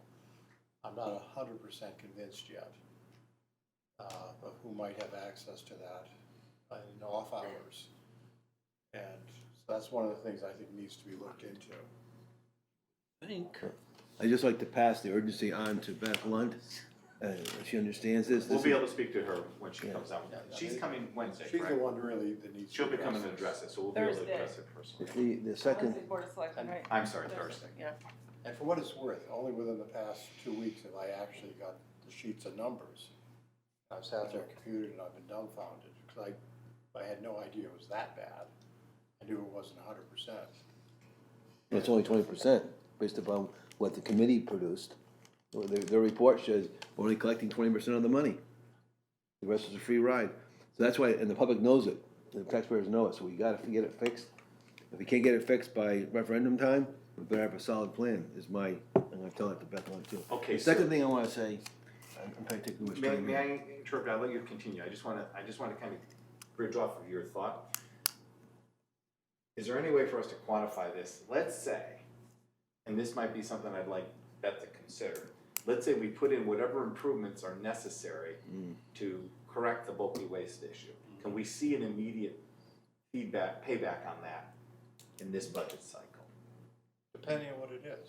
Well, If it is I'm indeed not, water, I guess my question is, I want her to provide that. You know what, if I did this, I could probably save $80,000, and then I can lower it off of the number that we're pushing out there. I wanna try to create a revenue stream to offset some of this cost that we just can't avoid. I like that, it's a good idea. yeah, All right, you you need to could know go what on it top of is. it if you would, please. The second thing, the canopy. I'm shocked that it'd be that much money. All it is this light steel frame roof with enough pillars to take the wind load. And it's pretty simple construction. And I suggest we go to Haddam and see what they paid for their canopy 10 or so years ago. I believe that's about what they paid for it. I gotta take a look at that that's ridiculous. Steel buildings go up, whole steel buildings go up for a lot cheaper than that, and bigger size. I know, well, I built 2 wood buildings, we're gonna have to cover 2 of those, all 2 rows of boxes, nowhere near that cost. Oh. Nowhere near that They're cost. putting up a wood barn down at the Landmarks for Warner House. That's a $500,000 barn. But no, that's a false comparison. Yeah. Because if I understand it correctly, in order to make it authentic, Right. they're using hand tools Yeah, that's right. and very labor intensive, Yeah. right? I mean, if you let somebody in there with their skill saw, we could cut that cost. Plus, I talked to the gentleman himself, he's very good, by the way. He took the old building down, he saved the pieces, and he's saving the best of the pieces, because a lot of it's rotten, and putting it back in the new structure. This is an extremely, to your point, Time labor-intensive consuming, yeah. issue. But We can get that. before getting all excited about whether it's $100,000 or $500,000, might make sense to have someone who's in that trade make an estimate. Right, I agree. Beth may well have information on that. I know she's looked into it. Cindy, that's our heads up with that. I got it. Thank you. Todd, continue. I'm done, thank you very All much. right, Tracy. So again, this is something that has been discussed ad nauseum at every meeting that we are at. What concerns me is every time you come in front of us, that you talk about how dangerous the hopper is, and it's this, that, and the other, and honestly, you've got, so then I'm looking at your the capital improvement budget, and there's nothing to improve the situation at the transfer station. So, other than the operating of, of how it works and this whole bag system and everything, what's the plan to make it better? To either get a new hopper or whatever's wrong with it, or fix it, or at least, for crying out loud, can we get new plastic sheeting over it? Because it's disgusting and it's gotta be a health hazard at this point. I mean, I see nothing in here to improve what's there already. The back gate has been redone. There's a new door on it. That has been improved. My understanding is it's supposed to be open again on the back for special loads, as it were before. That has changed. We have a full-blown plan for just rerouting traffic. There's no great expense for that, but it just has to be implemented. And I've been talking to them repeatedly about it. Beth is straight out, believe it or not, with FEMA and the trees. And she just is trying to find time, and I'm trying to work with her to find a way that we can get this done in spite of her being straight out. Well, there's something, it says transfer station compactor replacement. It was in there for $80,000 in the capital plan on page 15. And then Board of Selectmen took it out, so what was that? The ram on the bottom has issues, it should be replaced. If you're gonna spend that on it, we should stay with the current hopper. If we go to the bag system, we won't need it. Honestly, I don't see how that makes a huge difference. It's still gonna have garbage in it, and it's still gonna have, The hopper will be closed. What we would wind up, and once again, I'm getting into details here that Beth perhaps is Yeah. better at, but the 3 compactors we have for the recyclable. recyclables, one of those, or an equivalent to it, would become where the regular trash goes. Once we don't have the haulers going there, and that's becoming a question, they're becoming a little antsy about this whole thing now.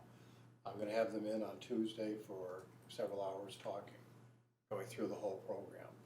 We've got a meeting scheduled right now.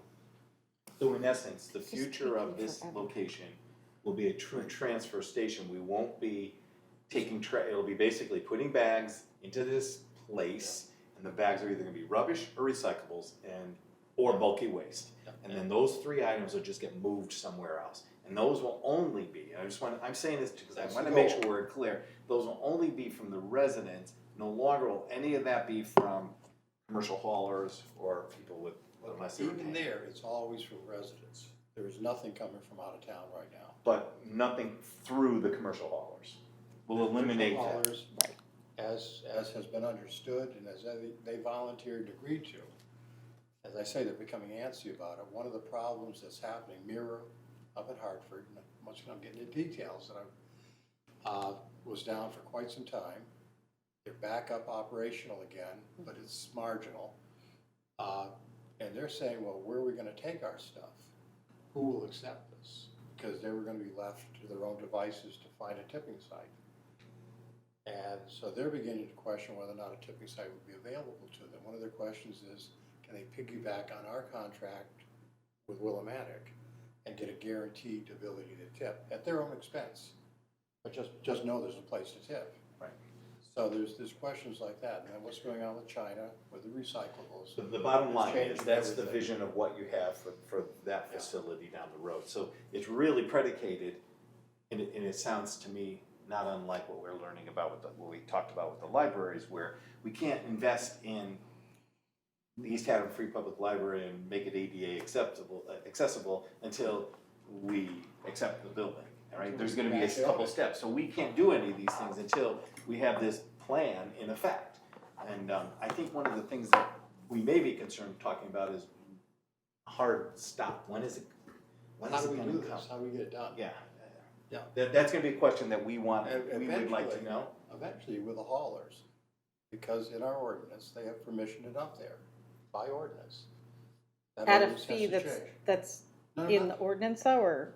no, there is a fee to haul to it, but right now, they're just performing. They a get to do it service. for free, so we're covering. Well, then the why cost. can't we, right, So so, this deal, the sooner we go to a system We where go to they a agree back to fee system. transfer no, their I own. understand the whole thing, but to me, there's big holes in this. There's an ordinance, which I never looked at, that they are allowed to dump at our site. I thought it was from a ridiculous amount of money of $100 or some, $250 a year. less. $250 a year.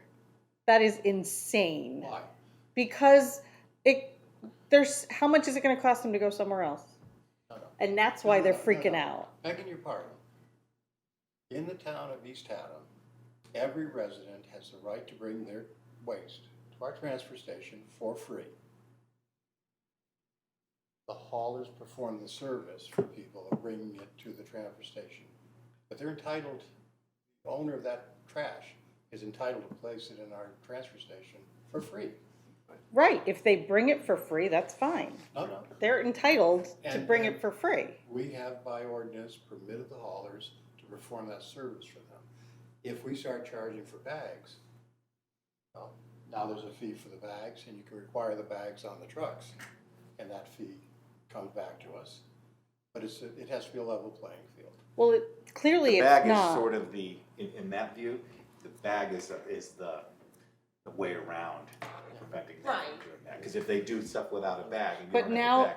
but now they're saying they've got nowhere to go. Well, They're the ones that have I'm gonna tell you, they're the ones that have caused a whole lot of problem, because anybody who spent a half an hour there and the truck comes through, it's all bottles and cans. And no one on their routes are One of- recycling. I got stacks about that thick for each of us for Tuesday. Yeah, And one of the points that's gonna be made is that in the ordinance, they will have it sorted. And by state statute, they will have it sorted. And if you're not getting it sorted from your customers, you're not following the law. And that's gonna be a strong point. and how do they know until they dump it and it's all bottles and cans? That's not my problem. Yeah, And we have the right to require an inspection, and if it's not a satisfactory load, you take it somewhere else. so that, I mean, that's And those- excellent that those there's are finally very something in real there that, Things that we have not been doing in the past. And who, Yeah. and who will be enforcing these things? We would depend upon our crew up there, our staff, to do that. I think they'd be willing to.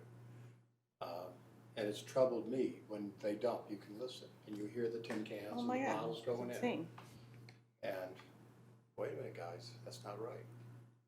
Well, if they're not stopping at the recycling thing first or whatever and dumping their recyclables, then clearly The it's all problem going is in the that hopper. People are putting the stuff out in barrels and it's all mixed. Yeah, They're not sorting it at the household. yeah. You know, your classic two-barrel system is not being used here. That has to be addressed, and that's certainly a very strong talking point. And that's, as I say, in that stack of paperwork right now. But once again, we're getting into a lot of detail. Yeah, we'll here cover that this might with be Beth better when we with talk Beth. during next week, but it is part of our strategy. Tracy, do you have anything else on the transfer station? It's just become this very long, drawn-out process that I just don't understand why it's taking so long. In part because I have been tied up with other issues that are rather substantial for me. Begging your pardon on that, but it's very real. I get it. Yes, Ty. I have one last comment. I guess this is pass this back to Beth Lunt. I have very low confidence right now. It's too many. I hear too many ifs. Nothing really concrete. And now we're talking a 16.5% increase in budget. Correct? Did I read that correctly? Yeah, that's substantial money. That if you look at other towns, based upon the committee's work, and the report was published a year ago now or 2 years ago, I lost track. We're very expensive. This town is very expensive in disposing of its waste, clearly. So I think we're on the hook.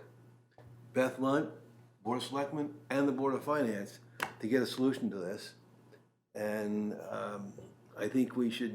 I agree with Tracy. It's taken way too long, and there's too. But my biggest problem is there's too many ifs. I don't feel any concrete ideas or concrete commitments, and so. That's it. Before we move forward on this section, because I want to get to capital on public works. Cindy, can you show me the corresponding section in this booklet for the revenue side of the transfer Yes. station? So you go to tab 1. It's on page 10. And we didn't walk through the revenue numbers, we walked through the narrative, so we can look at the numbers at some point too, but transfer station fees, she's all the way at the bottom, $60,000. The current year budget is $42,000. I'm sorry, can you back up where I? Page 10 and 11, second to the last line, transfer station fees. Okay, thank you. Year to date on that, I can give you where we are as of as of 2 weeks ago, probably.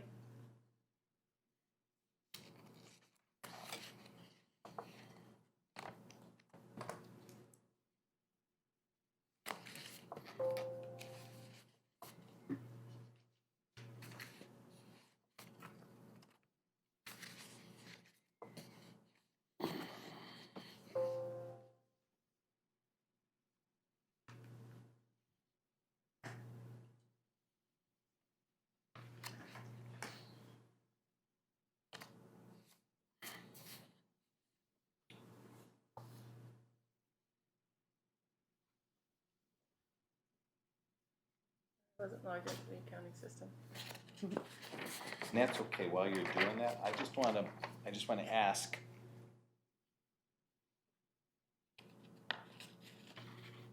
How the Board of Selectmen came up with 60,000, how did they increase that number? What was the rationale from them taking it up 20,000? That was the Director of Public Works' recommendation. She said that we can do more. So that's a specific question I have to her for next week, is what was the rationale she used to get that higher number? And how can we not rationalize 100,000? And for this year,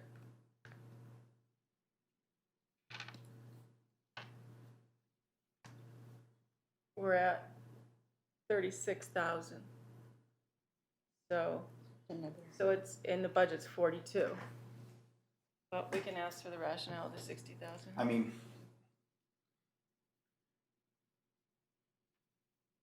if there's a delta between 32 and 60 of, let's say, almost roughly $30,000 of revenue that we're not getting, I think it's irresponsible if, as a finance board member, I don't ask why we haven't collected that money. I agree 100%.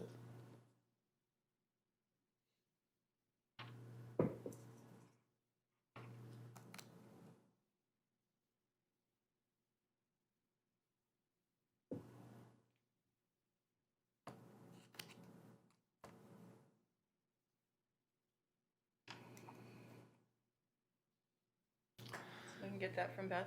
Very good. Any final things on transfer station that we want to talk about? Ask her. You good? I Yeah. agree with the statement that, you know, if you have current staff in place and their role is to collect fees and they have not been collecting fees, I think you've got more than a budget issue here. I think you've got a performance and owning up to your job duties issue here that needs to be addressed. Collecting revenue is part of the job, it needs to be done. You've got enough data to say they're not doing it based on what we're paying to dispose of.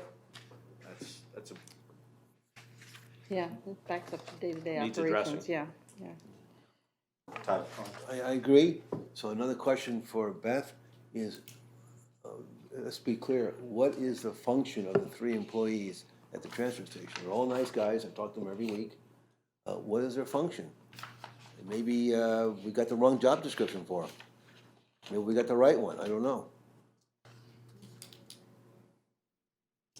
Tracy?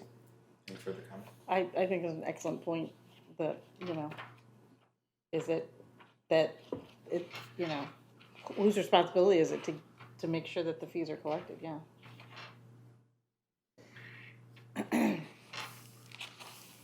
All right, want to move forward? Good? All right, I'd like to go to capital and public works. Page 10 of tab 5.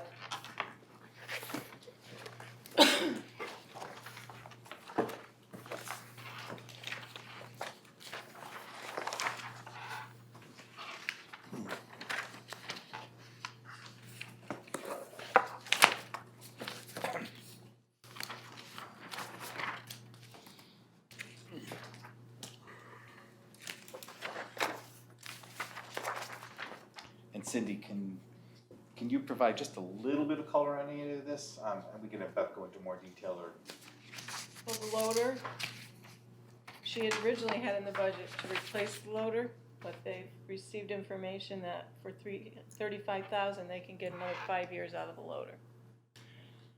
The asphalt hot box, Emmett knows how to explain that much better than I. We actually had one on loan this past fall, and we're using it this winter.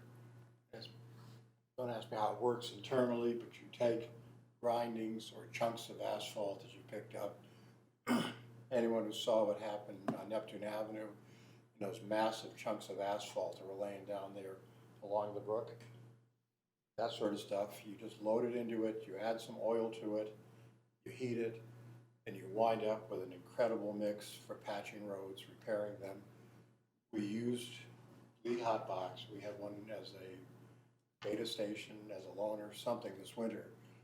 And I believe it's the one they're looking to buy.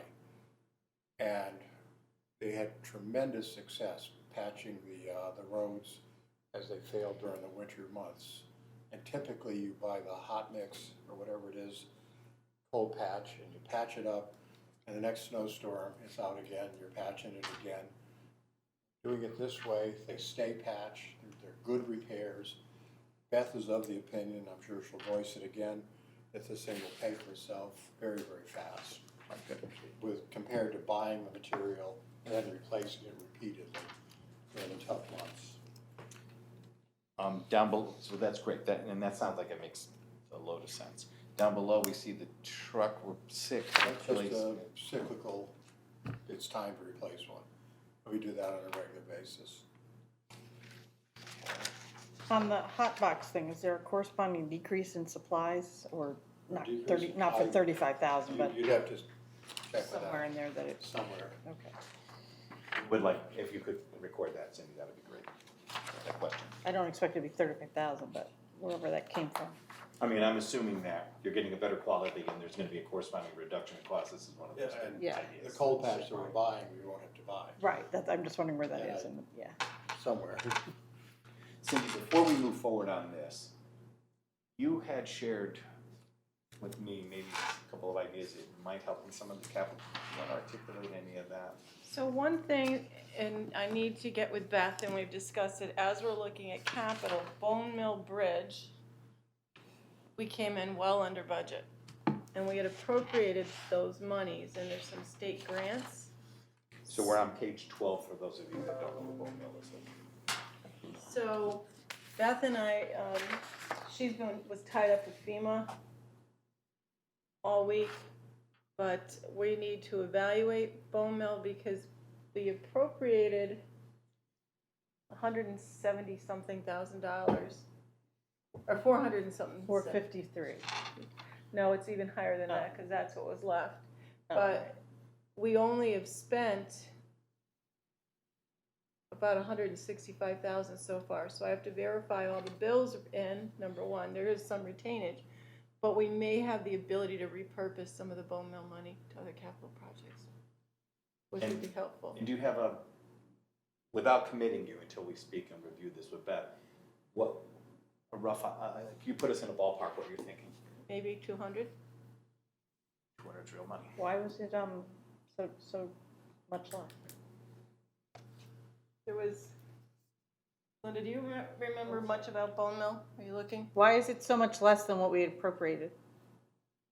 Because the construction came in a lot less than anticipated by what was, because don't forget, when you do these bridges and it goes out, you have your people like WMC, which is Wangel, McDonald, Costello, your construction engineers, Right. or design engineers. They kind of give you an estimated cost when you go out for a grant. Okay, Same thing yeah. happens with the federal and state local Right. bridge programs. So they give you an estimated amount, and sometimes you're pleasantly surprised with, and I think they always err on the higher side Yeah. so that you're not underfunded.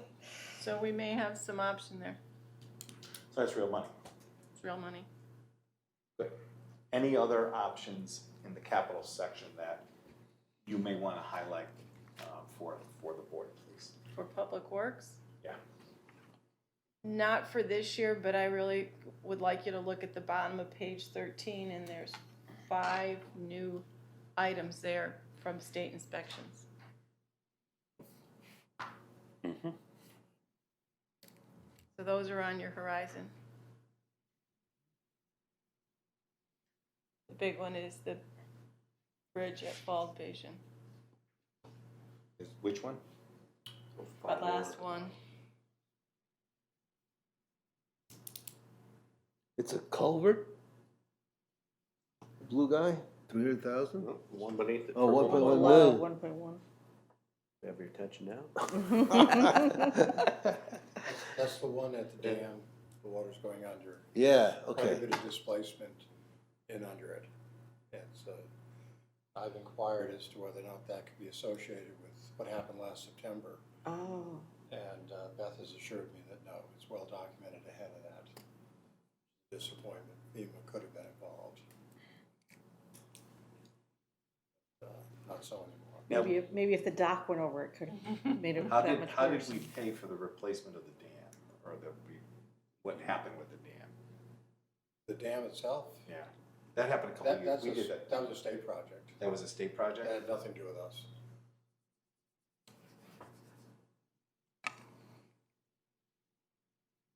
So, if I look at these different culvert and bridge projects, the money is laid out over time. Is there some rationale for how these were tentatively scheduled? I'd like Beth to say a word or two about that. Have to tell you. Right, yeah.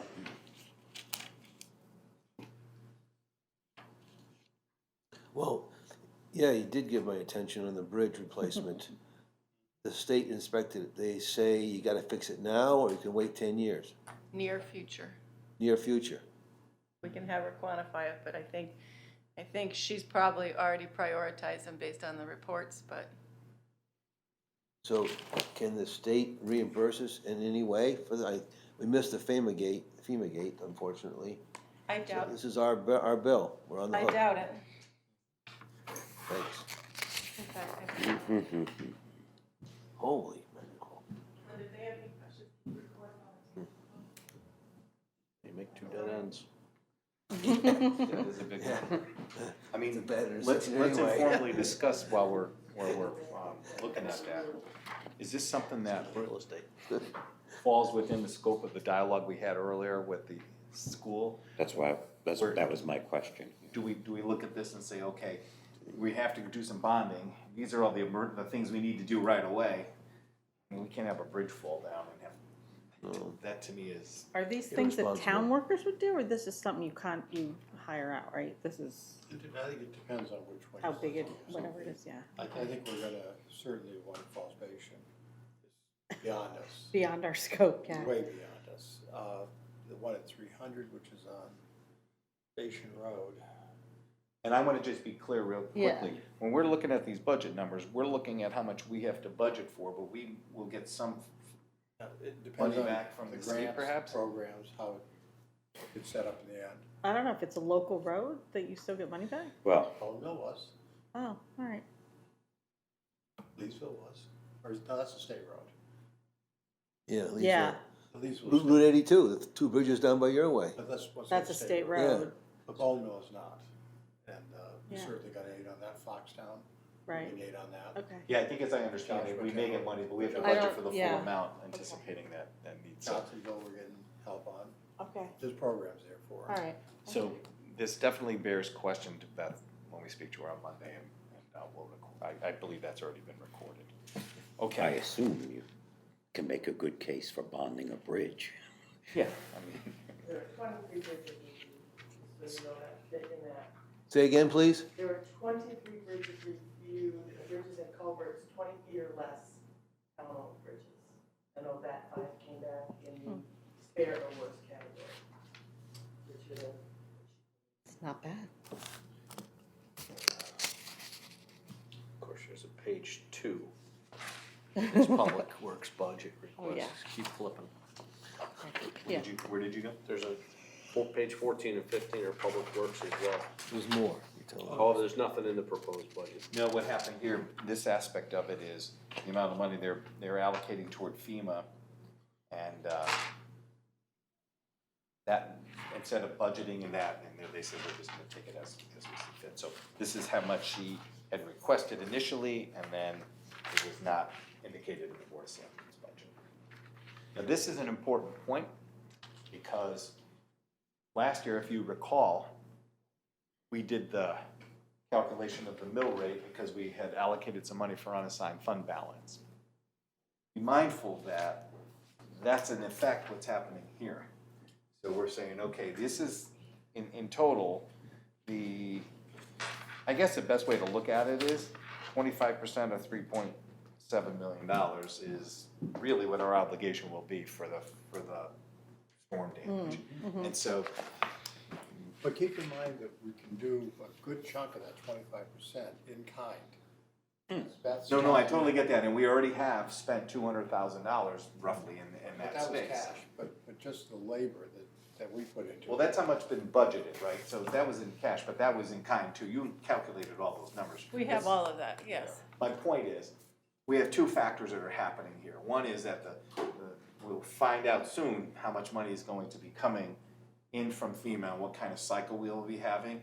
But I do want to be cautious that when we're looking at adjusting that mill rate based on what our percentage guidelines have been, we want to be mindful that we're reserving a little of that for future projects that are going to come up as a result of storm damage. I just want to remind us of that. Okay. Anything else on Public Works Capital?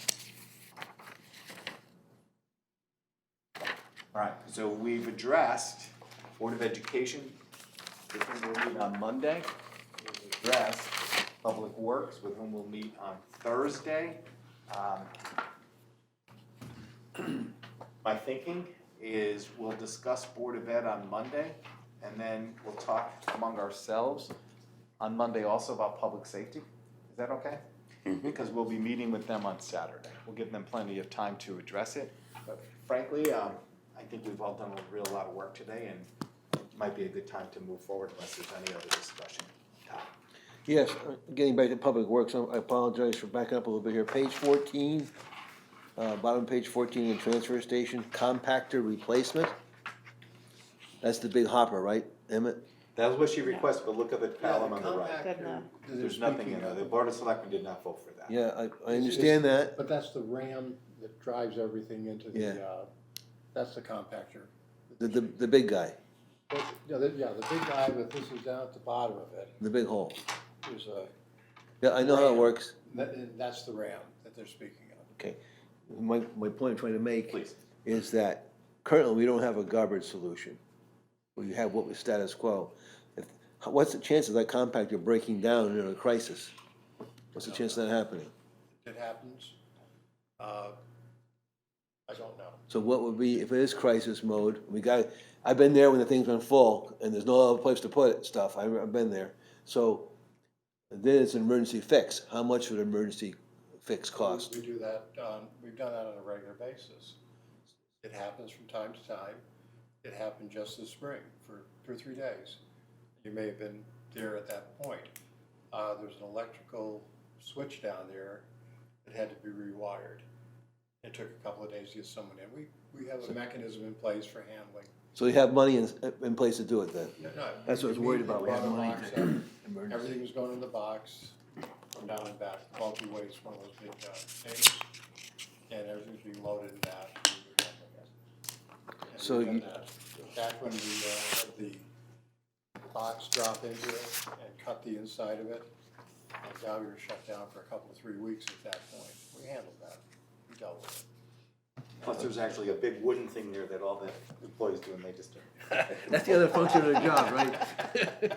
Before we conclude, I think, getting back to my low-hanging fruit, can we take 5 minutes and go through the Board of Finance portion of the budget, because we can talk among ourselves about what we're thinking there. I just want to share with that a little.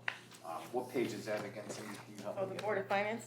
Yeah, our contingency. I want to talk about that real quickly. You begin on page 73. What section? Section 2. 73, section 2. I don't think the Board of Selectmen is going to override whatever we submitted for our own budget, but I do want to discuss that among ourselves. So part of our policy was to say, okay, we want to stay within a healthy range in order to between 0.5% and 1% of the town's general fund budget. And so we utilize that as our guideline to kind of get us to where we were. Traditionally, this budget has not been expensed very often. How many times, other than using it for the communications program that we established last year, how many times have we used it in the last couple of years? You've used it very little, and part of that reason is you have these maintenance funds. Because the contingency used to be gone to a lot for these incidentals. So that might be something that, where Todd asked where the money would come for transfer station, it might come from this Right. particular budget. So we're requesting for this budget cycle, $134,000. Is that correct? Your contingency is No, 90 of it. Yeah. Or am I reading that wrong? Contingency is Yeah. the last line. Contingency's your $90,000. Oh, on the 90, sorry. So we're requesting 90 of that, and And do we have a running balance of that number? In other words, when we request it, are we taking that money from? If you go back to page 74, the 5-year average of that line, You can't take it that way though, because usually it's transferred to another department to cover it. So oh, I, so it but doesn't I actually can, come out of that. yeah, so line I can item, give you a okay. history of contingency. No, but it's not as much, I'm looking for the history as much as this. Is there a balance that I just have always within this board that I know I have for contingency?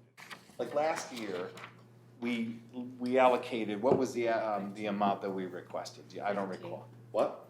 You allocated 15. All right, so if I allocated 15, I spent all 15. If this year, what we're trying to do is bolster that number up to. But if I don't spend the 15, do I get it? Is it automatically kept in an account for us for the No, next and I year? need to clarify that the budget was 90,000 last year and you transferred and used 15 of it. All right, and then what happened to the budget balance that we didn't use? It goes back into the general fund. So each year, we're stating what the amount is that we need, and we just allocate that amount. It's not like there's a reserve being held specifically on our behalf. Okay. So how come it doesn't show anywhere that 15 was? It's at the top where we did purchase professional services.